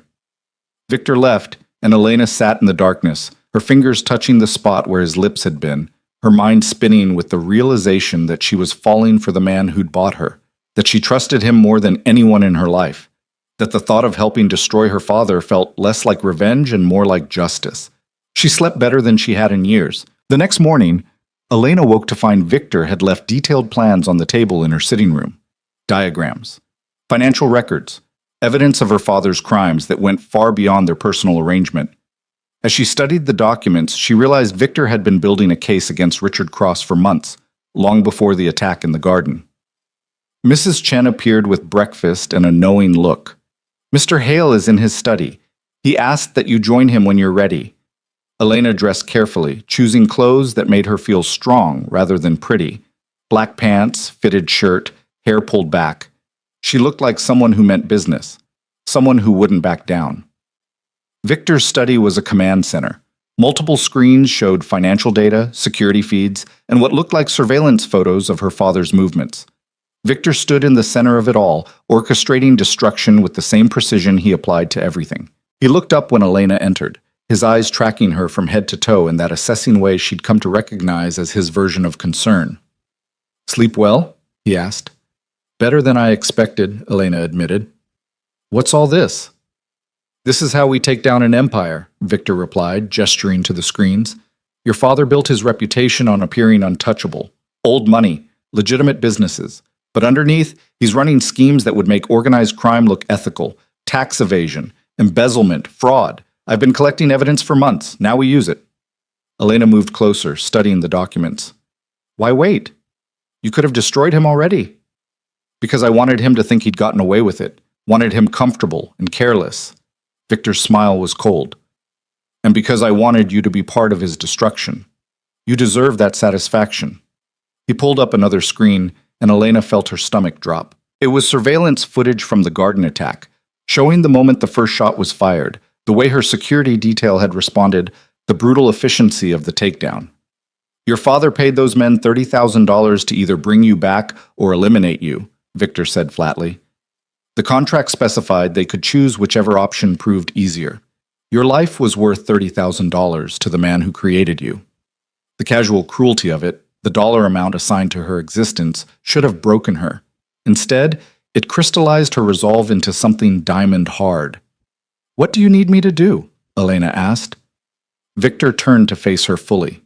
"Tomorrow, your father is going to receive a carefully worded message from a supposedly concerned friend. This friend will claim to have seen you at a restaurant looking distressed. Your father will take the bait because he's desperate to know if his hired help succeeded. When he responds, you're going to call him and say what? That you're terrified, that you want to come home, that you've made a terrible mistake trusting me over him." Victor's eyes glittered with cold satisfaction. "He'll try to arrange a meeting, somewhere public where he thinks he has the advantage, and we'll be waiting." Elena took a breath. "He'll know I'm lying. He knows I hate him. He knows the version of you who was afraid to speak up. The daughter who accepted his cruelty because she thought she deserved it." Victor stepped closer, his presence overwhelming in the best way. "He doesn't know the woman you're becoming, the one who survived an assassination attempt and decided to fight back. Use his expectations against him.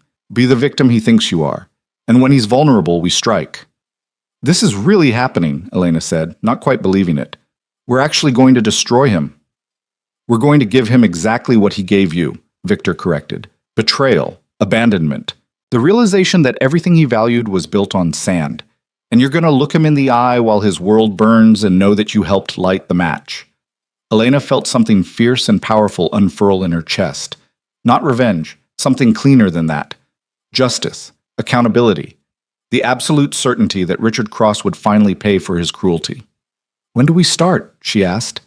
Victor's smile was proud and predatory. "We already have." The message went out at precisely 9 o'clock the next morning. Elena watched from Victor's study as he monitored the digital trail, tracking the moment Richard Cross's phone pinged with the carefully crafted warning from his supposed associate. The message was perfect in its calculated concern, vague enough to seem authentic, specific enough to trigger her father's paranoia. "He's reading it now," Victor said, his eyes on one of the monitors showing Richard's phone activity. Heart rate elevated based on his smartwatch data. "He's stressed. Good. Elena stood beside him, her own heart pounding despite the clinical nature of the operation. Somewhere across the city, her father was learning that his assassination attempt had failed, that she was alive and potentially vulnerable. She wondered what he felt in that moment. Relief? Frustration? Renewed determination to finish what he'd started? Give him 2 hours, Victor continued, his voice calm and controlled. Long enough to panic, to make calls, to confirm his hired help is dead or missing. Then you call him from this number. He handed Elena a burner phone. It'll show as coming from a blocked number, but he'll recognize your voice. That's what matters. Elena took the phone, her fingers closing around the cheap plastic. 2 hours to prepare. 2 hours to become the frightened, desperate daughter her father expected. 2 hours to commit to a performance that would determine everything.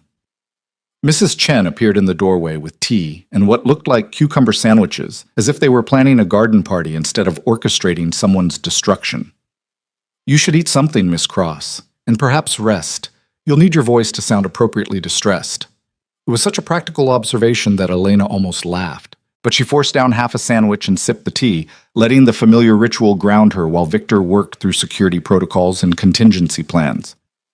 When he asks to meet you, suggest the Carlisle Hotel restaurant, Victor said, pulling up blueprints on another screen. It's public enough that he'll feel safe, but we control the entire 5th floor. Security positioned as guests, exits monitored, surveillance covering every angle. He won't know he's walking into a trap until it's too late.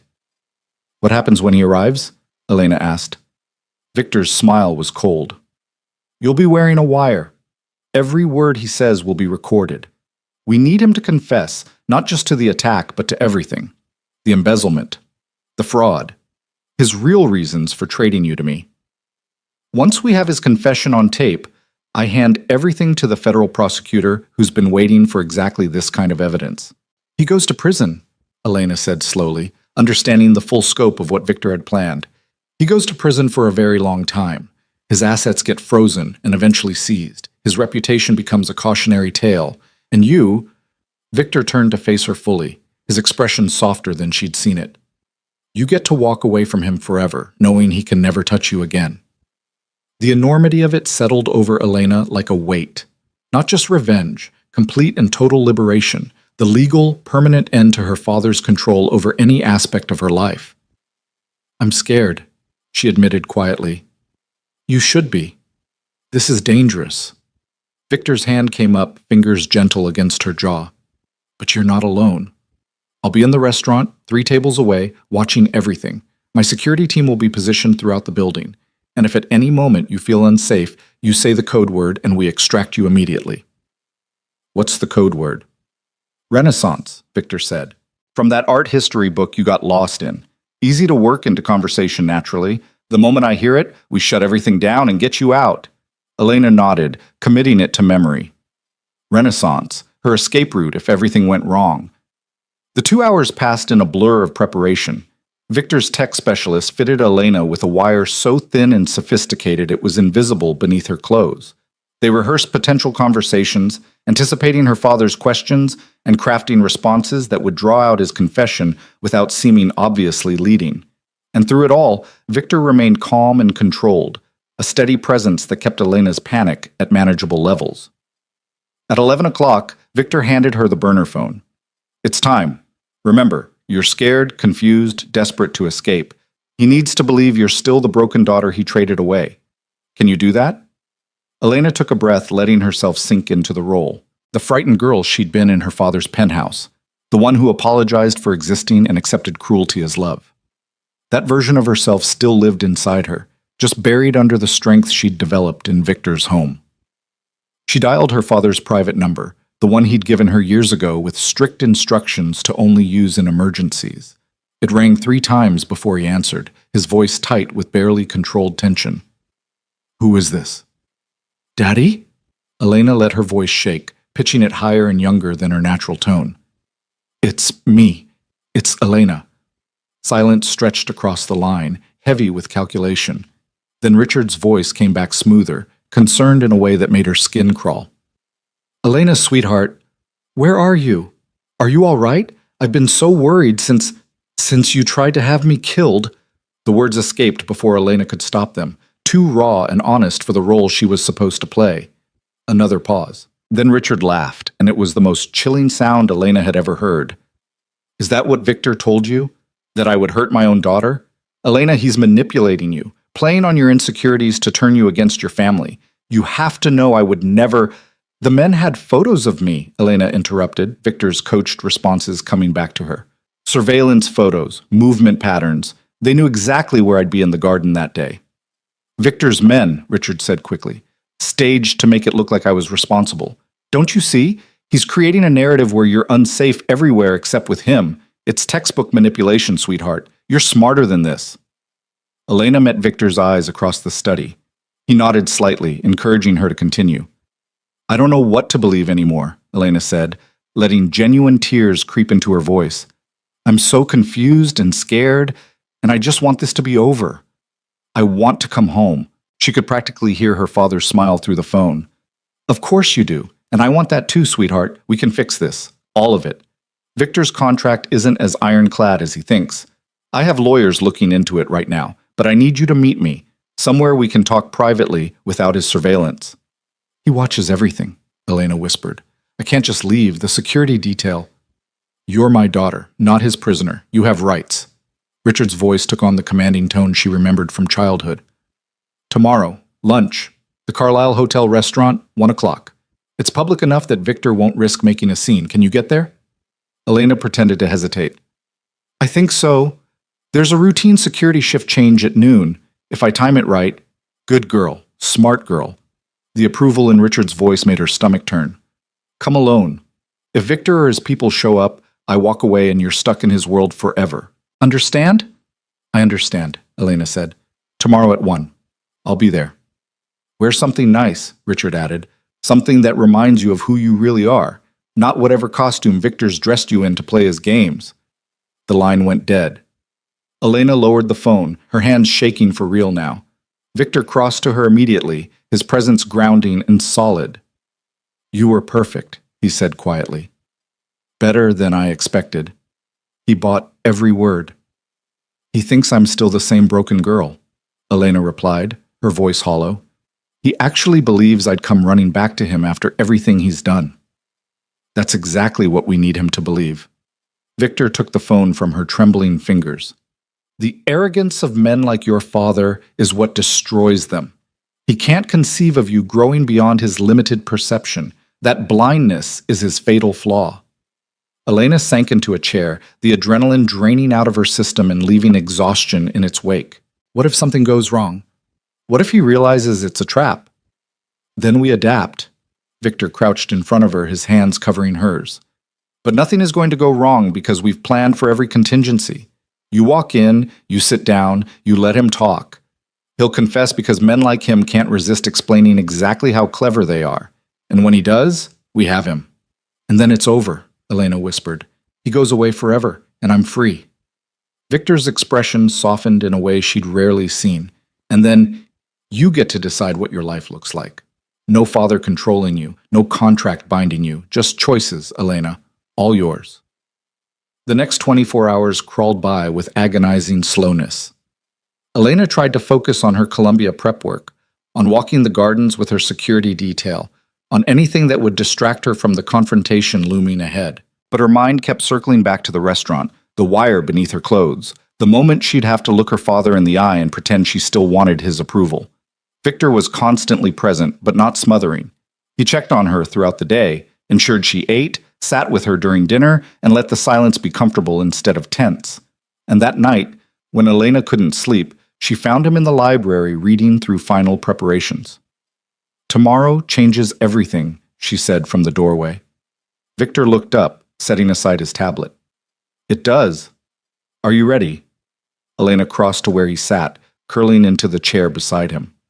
I don't know if ready is the right word, but I'm committed. Does that count?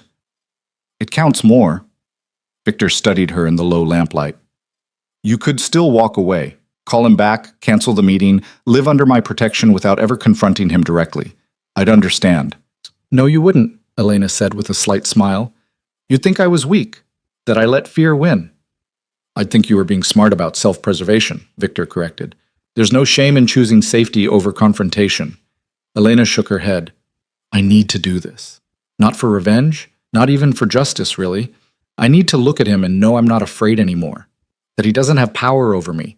That I survived him and became stronger because of it. Victor reached out, his fingers threading through hers. Then tomorrow, you show him exactly that. You walk into that restaurant as the woman you've become, not the daughter he remembers. And you let him see what he threw away. They sat together in the quiet library until Elena's eyes grew heavy and Victor walked her back to her suite. At her door, he paused, his hand still holding hers. Whatever happens tomorrow, he said quietly, know that you've already won. You're not his anymore. You never will be again. Will be. Elena stood on her toes and pressed a kiss to his cheek, brief, chaste, but loaded with everything she couldn't articulate. Thank you for seeing me when everyone else looked away. Victor's free hand came up to cup her face. Thank you for being worth seeing. He left her at the threshold, and Elena slept better than she had any right to, wrapped in the strange security of knowing tomorrow would either free her completely or destroy her entirely. Morning came too fast and too slow. Mrs. Chen helped Elena dress in a navy sheath dress that was elegant but not ostentatious, professional but not cold. Her hair fell in soft waves, minimal makeup, the overall effect suggesting a woman in control rather than a girl seeking approval. The wire went on first, the tech specialist checking levels and making sure every word would be crystal clear on the recording. Then Victor himself did a final check, his hands gentle but thorough as he ensured the equipment was invisible and secure. You remember the code word? He asked. Renaissance, Elena replied. If I use it, you shut everything down. Exactly. And if at any moment you want to abort, you have that power. This is your operation, Elena. I'm just providing support. Victor stepped back, his eyes tracking over her one final time. You look strong, confident, nothing like the woman he traded away. Good, Elena said, surprised by how steady her voice was. Let him see what he lost. The drive to the Carlisle Hotel took 30 minutes through midday traffic. Elena sat in the back of Victor's armored SUV, flanked by security, while her mind ran through every possible scenario. Her father would try to manipulate her. He'd play on guilt and obligation and the lifetime of conditioning that said she owed him her loyalty. But she had Victor's voice in her ear, literally, through the tiny receiver hidden beneath her hair and the wire recording every word. She wasn't alone. For the first time in the confrontation with her father, she had backup. The hotel was exactly as Victor had described. Elegant, public, with enough ambient noise that private conversations felt secure even in the middle of a crowded restaurant. Victor's security team was already in place, dressed as business people and tourists, covering every exit and approach. Elena walked through the lobby with her head high, her security detail peeling off to their positions while she continued alone to the restaurant entrance. The hostess smiled professionally and led her to a table near the windows, exactly where Victor had specified. From this position, Elena could see 3/4 of the dining room, including the table where Victor sat with papers spread around him like he was conducting a business lunch. He didn't look up as she passed, but Elena felt his awareness track her every step. Richard Cross arrived exactly 7 minutes late, a calculated power move Elena recognized from a lifetime of being kept waiting. He looked the same as always. Expensive suit, silver hair perfectly styled, the confident stride of a man who'd never questioned his right to space and attention. But there was something different in his eyes when he spotted her. Something harder, more desperate. He crossed to the table and Elena forced herself to stand, to accept the brief embrace he offered, to pretend this was a normal father-daughter lunch instead of a trap closing around him. Elena, Richard said, holding her at arm's length to examine her. You look well. Better than I expected given the circumstances. Hello, Daddy, Elena replied, her voice carefully neutral. They sat, and a waiter appeared immediately to take drink orders. Richard ordered scotch, expensive, specific, exactly what he always ordered. Elena asked for water, not trusting herself with anything that might dull her focus. Once the waiter disappeared, Richard leaned forward with an expression of concerned paternity that might have fooled someone who didn't know him. I've been sick with worry. When I heard about the attack, when I thought I might have lost you. You ordered the attack, Elena said flatly. Don't insult me by pretending otherwise. Richard's mask slipped for just a fraction of a second. Then he recovered, shaking his head with what looked like genuine sadness. Victor's poisoned you against me. I understand why you'd believe his version, given your circumstances. But Elena, I'm your father. I would never harm you. You hit me, Elena said, touching her cheek where the bruise had long since faded. The night you traded me to Victor, you backhanded me hard enough to leave a mark, and that was just the last in a lifetime of harm you inflicted. I was frustrated, stressed. I reacted poorly to a difficult situation. Richard's tone shifted to the reasonable, explanatory voice he'd used whenever she'd tried to confront him about his treatment. But physical discipline and attempted murder are vastly different things. You have to see that. Elena felt Victor's presence across the room like an anchor. She took a breath and leaned forward, lowering her voice. Then explain the men in tactical gear. Explain the $30,000 contract. Explain why they had surveillance photos of my movements on the estate. Richard's jaw tightened. Where did you get that information? Does it matter? Is it true? For a long moment, Richard just stared at her. Then he sat back, his expression shifting from concerned father to calculating businessman. You're wearing a wire. Elena's heart stopped. Across the room, she saw Victor tense almost imperceptibly. I'm not, she started. Don't lie to me, Richard interrupted, his voice cold. I've been in this business longer than Victor's been alive. I know what a setup looks like, the specific location, the insistence on this restaurant, your sudden desire to meet after weeks of silence. He smiled, and it was cruel. Did Victor think I'd be stupid enough to confess on tape? Did he think I wouldn't check you for surveillance before saying anything incriminating? Elena's mind raced. Abort the mission. Use the code word. Get out before this turned dangerous. But something in her father's arrogance triggered a different response. If he knew about the wire, he'd already calculated his next move. Running now wouldn't change anything. Yes, she said clearly. I'm wearing a wire. Victor's listening to every word, and his security team is positioned throughout this restaurant. Richard's eyebrows rose. Bold, I'll give you credit for that. The girl I raised wouldn't have had the spine for this level of deception. The girl you raised doesn't exist anymore, Elena replied. You made sure of that when you sold me to the highest bidder. I sold you to pay a debt to a dangerous man, Richard corrected. A debt that existed because I was trying to secure your future. Everything I did was to build an empire you would eventually inherit. An empire built on fraud and embezzlement, Elena said, Victor's research fresh in her mind. Shell companies in the Caymans, falsified tax returns going back 15 years, money laundering through your so-called legitimate businesses. You weren't building anything for me, Dad. You were stealing and hoping you wouldn't get caught. Richard's expression went flat. Who told you about the Cayman accounts? Victor has very thorough investigators. He's been building a case against you for months. The assassination attempt just gave him the excuse to accelerate the timeline. Then this meeting wasn't about reconciliation at all, Richard said slowly. This was about getting me to confess, getting evidence to hand to prosecutors. Elena, do you have any idea what you've done? I've stopped running from you, Elena said, and her voice was stronger than it had ever been in her father's presence. I've stopped accepting your version of who I am, and I've decided to make sure you face consequences for everything you've done. Richard stood abruptly, his chair scraping against the floor. Several diners looked over, but Victor's security team didn't move. They were waiting for his signal. You ungrateful, stupid girl, Richard hissed, leaning over the table. I gave you everything. A life of privilege you did nothing to earn. And this is how you repay me? By betraying your own father to a criminal? You gave me nothing but contempt and emotional abuse, Elena replied, standing to face him. And the only reason I'm betraying you now is because you tried to have me killed when I stopped being useful to your narrative. I should have had you eliminated years ago, Richard snarled, and there it was. The confession spoken in anger, captured perfectly by the wire. You were always a liability. Dead weight I carried out of obligation to your mother's memory. Trading you to Victor was the smartest thing I ever did.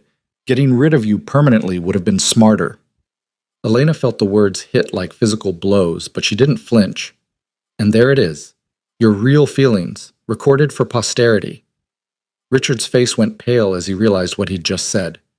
That recording is inadmissible. I'll claim coercion, entrapment. Claim whatever you want. Victor's voice came from directly behind Richard.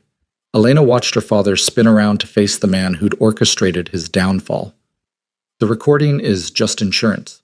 The real evidence is already with federal prosecutors. Bank records, emails, testimony from your former associates who were very eager to cooperate in exchange for reduced sentences. You're finished, Richard. Richard looked between Victor and Elena, his expression cycling through rage, desperation, and finally settling on cold calculation. You think you've won, both of you, but I have resources you can't imagine. Lawyers who'll tie up any prosecution for years, friends in places that matter. Had resources, Victor corrected. Had friends. Past tense. Because while you were planning attacks on my estate and trying to kill your daughter, I was systematically dismantling your entire network. Your accounts are frozen. Your associates have flipped. And those friends you're counting on? They've already distanced themselves from the scandal that's about to become your legacy. Richard lunged toward Elena so fast that she didn't have time to move, but Victor's security team was faster.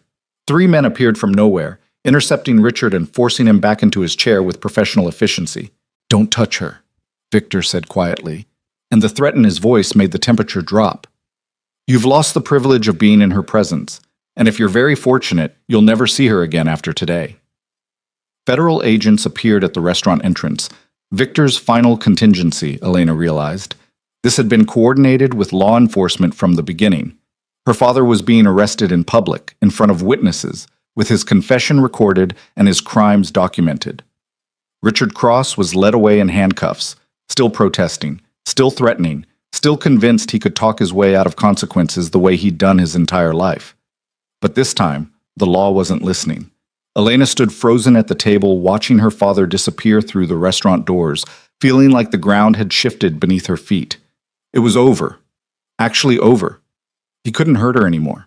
Couldn't control her. Couldn't even contact her once the protective orders Victor's lawyers were filing went through.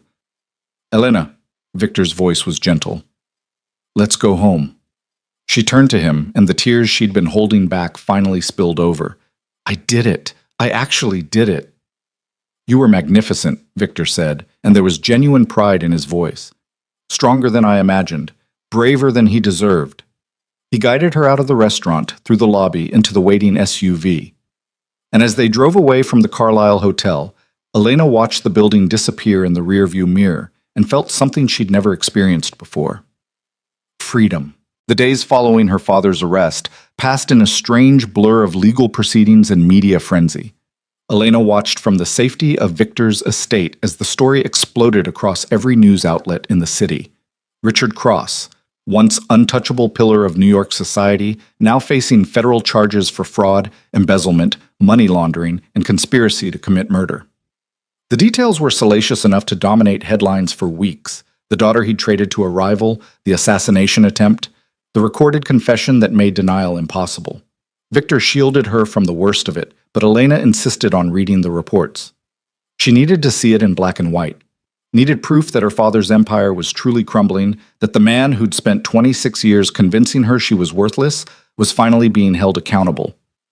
The prosecutor called, Victor said one morning, finding Elena in the library where she'd taken to spending most of her time. Your father's lawyers are attempting to negotiate a plea deal. They want to avoid trial. Elena looked up from the art history textbook she'd been pretending to read. What kind of deal? 20 years minimum, no possibility of parole for at least 12, full restitution of stolen funds, forfeiture of all assets. Victor sat beside her, his presence steady and grounding. It's a strong offer. The prosecutor thinks we should take it. Trials are unpredictable, and this guarantees he goes away for a significant portion of his life. What do you think? Elena asked. Victor studied her carefully. I think the decision should be yours. You're the one he tried to kill. You're the one who survived his abuse. If you want to watch him face a jury, make him defend his actions publicly, we can push for trial. But if you want this over so you can move forward with your life, the plea deal accomplishes that. Elena closed her textbook, her fingers tracing the embossed cover. 20 years. Her father would be in his 70s when he got out, his empire gone, his reputation destroyed, his freedom stolen the way he'd stolen hers for so long. I want it over, she said quietly. I want to never think about him again. Take the deal. Victor nodded, pulling out his phone to relay her decision to his lawyers. While he made the call, Elena walked to the library windows, looking out over the gardens where she'd nearly died, and somehow found the strength to fight back. 3 weeks later, Richard Cross stood in federal court and pled guilty to 14 separate charges. Elena watched via closed-circuit television from Victor's study, refusing to give her father the satisfaction of seeing her in person. He looked smaller somehow, diminished in his prison jumpsuit, the arrogance finally stripped away by the weight of consequences he couldn't charm or buy his way out of. When the judge pronounced sentence, 22 years in federal prison, Elena felt something crack open in her chest. Not satisfaction exactly, something deeper. The final severing of chains she'd worn so long she'd forgotten what freedom felt like. Victor stood behind her chair, his hands resting on her shoulders. "How do you feel?" "Empty," Elena admitted. "Like there should be more. Relief or happiness or something, but I just feel empty." "That's normal," Victor said quietly. "You've spent your entire life defined by his cruelty and your survival of it. Now that the threat is gone, you have to figure out who you are without that defining struggle. It's disorienting." Elena turned to face him, and the understanding in his eyes nearly undid her. "What if I don't know how to do that? Be someone without him as the villain in my story?" "Then we figure it out together," Victor replied, "starting with this." Right. He handed her a legal document, and Elena's hands trembled as she read the title. Dissolution of Contract. The agreement her father had signed trading her to Victor, formally voided and nullified. "You're free," Victor said. "Legally, officially, completely. No ownership, no obligation. You can leave this estate whenever you want, go wherever you want, build whatever life you want. I won't stop you." The words should have filled her with joy. Instead, Elena felt panic claw up her throat. "You want me to leave?" "No," Victor said, and the honesty in his voice was devastating. "I want you to stay, but I want you to stay because you choose it, not because some contract binds you here. I want you to wake up every morning and decide that this is where you belong, with me, in this life we're building. But that choice has to be yours, Elena, freely made, or it means nothing."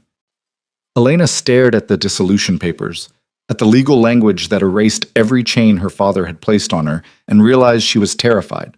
Not of Victor, not of this life, but of the responsibility of choosing it, of admitting that she'd fallen in love with the man who'd bought her, that she'd found home in what started as captivity. "I don't know how to make this choice," she whispered. "Everything I've ever done has been dictated by someone else. My father. You. The contracts and rules and expectations. How do I know what I actually want versus what I've been conditioned to accept?" Victor pulled her to her feet, his hands framing her face with devastating gentleness. "Then don't decide today. Take time. The contract is dissolved regardless. Whether you stay or go, you're free. But Elena, I need you to hear this. I didn't fall for the broken girl your father traded away. I fell for the woman who survived him and became stronger. The one who faced down assassins and federal operations without breaking. The one who's brave enough to ask hard questions even when she's terrified of the answers." "You fell for me?" Elena's voice cracked on the words. "Completely, catastrophically, in ways that violate every rule I've lived by about keeping distance from complications." Victor's thumb brushed across her cheekbone. "I told myself you were an asset, a tool to punish your father, but somewhere between watching you adapt to this world and seeing you flourish under protection instead of abuse, you became something infinitely more valuable. You became essential." Elena kissed him, not tentatively or questioningly, but with all the certainty she'd been claiming she didn't possess. Victor responded immediately, one hand sliding into her hair while the other pulled her closer, the kiss deepening into something that felt like promises neither of them had words for. When they finally broke apart, Elena rested her forehead against his, breathing hard. "I'm staying, not because of the contract, not because I'm afraid of the world outside these walls, but because you see me, actually see me, and I don't want to be anywhere you aren't." "You're sure?" Victor asked. "This life isn't easy, Elena. My world is dangerous. There will always be threats, always be enemies. I can protect you, but I can't guarantee safety." "I don't want guarantees," Elena replied. "I want choice, and I choose this. I choose you. I choose the life where I get to be strong instead of small." Victor kissed her again, slower this time, savoring instead of claiming. When he pulled back, his expression was softer than she'd ever seen it. "Then we do this properly," he said. "No contracts, no ownership, just two people building something real together." The following months unfolded with a rhythm Elena had never imagined possible. She started classes at Columbia in the fall, escorted by security, but otherwise free to navigate campus and engage with her education on her own terms. The other students knew who she was, the daughter of the disgraced Richard Cross, now living with Victor Hale, but Victor's reputation was apparently fearsome enough that no one dared approach her with anything less than respect. She excelled in her courses, finding that without her father's constant criticism, she actually enjoyed learning. Art history became a passion rather than an escape. She wrote papers that earned praise from professors. She participated in class discussions without the crushing anxiety that she'd say something stupid. At home, the estate transformed from a fortress into something that felt genuinely lived in. Victor still worked long hours managing his empire, but he made time for dinner with Elena every night. They talked about her classes, his business ventures, the legitimate investments he'd been developing to eventually transition away from the criminal enterprises that had built his wealth. "I want to go legal," Victor admitted one night over wine in the library. "Not because of guilt or pressure, but because I'm tired of always watching my back. And because I want to build something that won't put you at risk." Elena set down her glass. "You don't have to change your entire life for me." "I'm not changing for you," Victor corrected. "I'm changing because you made me realize I could want more than power and fear. You made me want a future that doesn't end with enemies or prison." It was the most vulnerable she'd ever seen him, and Elena crossed to where he sat, settling into his lap with easy familiarity. "Then we'll build that future together, legal empire and all." Victor's arms wrapped around her waist. "Mrs. Chen thinks we should get married." Elena froze. "What?" "She pointed out that you living here without any legal protections makes you vulnerable if something happens to me. And that if we're building a future together, we should formalize it properly." Victor's expression was carefully neutral. "I told her it was too soon, that we needed more time to be certain. But Elena, I've been certain since you stood in that restaurant and faced down your father without flinching. I just didn't know if you were ready to hear it." Elena's heart hammered against her ribs. "Are you asking me to marry you?" "I'm telling you that when you're ready, I'd like to ask properly. With a ring and a proposal that isn't tangled up in contracts or ownership. Just me asking if you want to build a life together, officially, legally, as equals." Elena kissed him instead of answering with words, pouring everything she felt into the contact. When she finally pulled back, Victor was smiling, a genuine, unguarded expression she'd learned was reserved only for her. "Is that a yes?" he asked. "That's a not yet, but ask me again in 6 months," Elena replied. "I want to be sure I'm choosing this from a place of strength, not just gratitude or trauma bonding, or any of the other psychological explanations for why captives fall for their captors." "Fair," Victor said. "But Elena, this stopped being captivity the moment you had real choices. What we have now, that's built on mutual respect and genuine partnership. Don't let clinical terms diminish what's real between us." 6 months later, Victor proposed on the anniversary of the day Elena had first walked into his estate. He took her back to the garden where she'd nearly died, but now the space was transformed. The fountain repaired, new flowers blooming, the scars of violence erased by time and intentional healing. He got down on one knee with a ring that was elegant rather than ostentatious, perfect for her taste, and asked if she would do him the honor of becoming his wife. Not his property, not his asset, his equal partner in building a life neither of them had imagined possible. Elena said yes without hesitation, and they were married 3 months later in a small ceremony on the estate grounds. Mrs. Chen cried. Victor's security team stood as unofficial groomsmen, and Elena wore a dress she'd chosen herself, in a style that flattered rather than hid her body, feeling beautiful for the first time in her life. Her father sent a letter from prison. Elena burned it without reading it. Whatever Richard Cross had to say no longer mattered. He'd lost the right to her attention when he'd chosen cruelty over love, ownership over relationship. 2 years after their wedding, Elena graduated from Columbia with honors. Victor attended the ceremony, sitting in the audience with pride written across his face as she walked across the stage to receive her diploma. She'd done it. Finished something she'd started. Proved to herself that she was capable of more than surviving. She took a position at a major museum, curating Renaissance art collections, using the knowledge she'd gained to build a career on her own terms. Victor supported her completely, never once suggesting she should stay home or limit her ambitions. He'd meant what he said about wanting an equal partner, and he proved it every day by encouraging her independence while remaining the steady foundation she could always return to. 3 years into their marriage, Elena found out she was pregnant. The news terrified her. She had no model for good parenting, only her father's catastrophic example. But Victor held her while she cried and promised that they would figure it out together, that their child would grow up knowing they were valued, wanted, loved unconditionally. Their daughter was born on a spring morning, perfect and tiny and screaming with the kind of healthy fury that made Elena laugh through her tears. They named her Sophia, and Elena held her in the hospital room while Victor sat beside them, his hand gentle on Sophia's small head. "She's going to have everything we didn't," Victor said quietly. "Security that comes from love, not fear. Parents who see her potential instead of her flaws. A life where she chooses her own path." Elena looked at her husband and their daughter and felt something she'd spent 26 years believing was impossible. Complete, unqualified happiness. Not the absence of problems, but the presence of people who made problems bearable. A family built on choice and respect rather than obligation and control. 5 years later, Victor's legitimate business empire had completely replaced his criminal enterprises. He sat on boards of major corporations, invested in technology startups, donated to causes that actually helped people instead of just burnishing his image. The transformation wasn't easy, and there were still enemies from his old life who occasionally caused problems, but he'd built enough legal power and political connections that those threats were manageable. Elena had become the museum's youngest curator of Renaissance art, her exhibitions drawing international attention. She published papers. She traveled for research, always with security, but increasingly comfortable navigating the world on her own terms. And she came home to Victor and Sophia every night, to the estate that had started as a prison and become a sanctuary. One evening, Sophia safely asleep upstairs, Elena and Victor sat in the library where so much of their story had unfolded.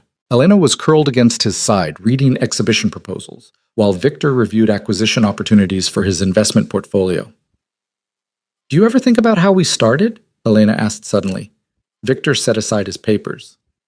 "Frequently. Why?" "Because I was thinking about how wrong everyone would say this is. Stockholm Syndrome, power imbalance, all the clinical terms for why we shouldn't work." Elena looked up at him. "But we do work. Against all odds and psychological predictions. We're actually happy." "We work because we chose to," Victor replied. "You could have left the moment that contract was dissolved. I gave you every opportunity, but you stayed because you wanted this life, not because you were trapped in it." "I stayed because you saw me when everyone else looked away," Elena corrected. "Because you believed I could be more than my father's discarded liability. Because you gave me space to become strong instead of trying to keep me weak." Victor pulled her closer, his lips brushing her temple. "You were always strong, Elena. You just needed someone to stop punishing you for it." Elena thought about the terrified woman who'd stood in her father's penthouse, listening to him negotiate her price. The girl who'd believed she was worthless because the people who should have loved her treated her as disposable. That version of herself felt like a different person now, someone she had compassion for but no longer recognized as her complete identity. "I want to do something," Elena said, "use my experience to help other women in similar situations, domestic abuse survivors, women who've been trafficked or sold or trapped in arrangements they didn't choose." Victor was quiet for a moment, his hand stroking her hair. "That's a powerful idea. Also potentially dangerous, depending on how public you make it. I know, but I have resources now, your protection, my own platform. It feels wrong to have survived what I survived and not use it to help others escape." Elena sat up, facing him fully. "I'm not asking permission. I'm telling you what I'm going to do. But I want your support." Victor smiled, and it was proud and fierce. "You have it. Completely. Whatever you need, funding, security, connections, it's yours. Build something that matters, Elena. Show the world what survivors can become when they're given real support." The foundation launched 2 years later. Elena named it Renaissance, for new beginnings and the art history that had been her escape during the darkest times. It provided housing, legal services, education, and job training for women escaping abusive situations. Victor funded it generously, but Elena ran it with the same fierce competence she'd brought to every aspect of her rebuilt life. She spoke at conferences, sharing her story, but never positioning herself as a victim. She was a survivor, a woman who'd been traded like property and decided that experience would define her strength rather than her limitations. And she helped hundreds of other women find their own strength, their own paths to freedom. On the 10th anniversary of the day Richard Cross had sold her to Victor Hale, Elena stood in the library where she'd first started to believe she could be more than her father's disappointment. Sophia was 8 now, brilliant and confident, and completely unaware that her mother's life had once been measured in ownership and contracts. She knew only that her parents loved her, that she was safe, that she could become anything she wanted. Victor found Elena by the windows, looking out at gardens that had witnessed her near death and her rebirth. "Thinking about him?" Victor asked quietly. Elena shook her head. "Not really. Just thinking about how different my life could have been. If you'd been cruel, if I'd been too broken to heal, if I'd let fear win instead of finding courage. I didn't know I had." "You would have found your way eventually," Victor said, "with or without me. That strength was always in you." "Maybe," Elena allowed, "but I'm glad it was with you. Glad you were the one who saw potential instead of problems. Glad we built this life together." Victor wrapped his arms around her waist, pulling her back against his chest.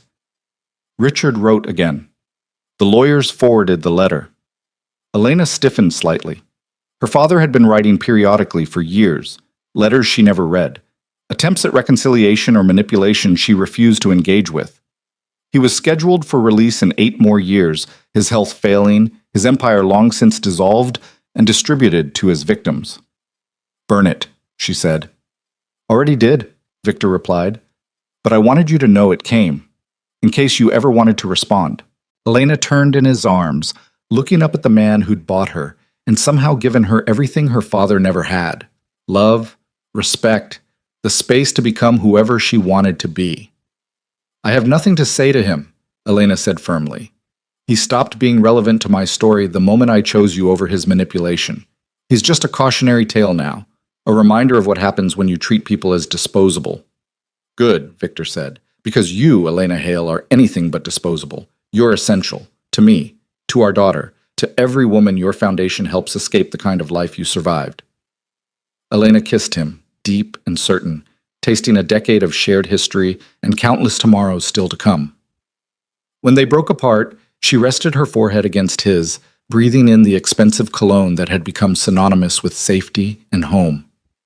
"I love you," she said, "for seeing me, for protecting me, for giving me the space to become strong." "I love you for surviving," Victor replied, "for choosing strength over surrender, for building a life that proves your father was catastrophically wrong about your worth." That night, Elena fell asleep in Victor's arms, in the fortress that had started as her prison and become her kingdom. She dreamed of Renaissance art and new beginnings, of Sophia's laughter, and the women she'd helped escape their own fathers and contracts and prisons. She dreamed of freedom that tasted like choice.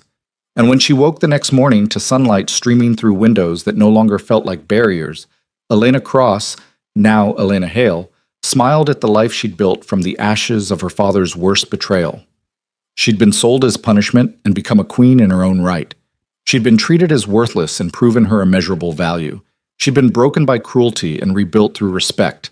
The girl her father traded away was gone forever. In her place stood a woman who knew her worth, who'd claimed her power, who'd transformed captivity into partnership and survival into triumph. Elena's story didn't end with rescue. It ended with choice, with love freely given and accepted, with a daughter who would never know what it felt like to be invisible, with a foundation that helped other women rewrite their own narratives. It ended, finally and completely, with Elena standing in the morning light of her chosen life, unbroken and untouchable, exactly as she'd always deserved to be.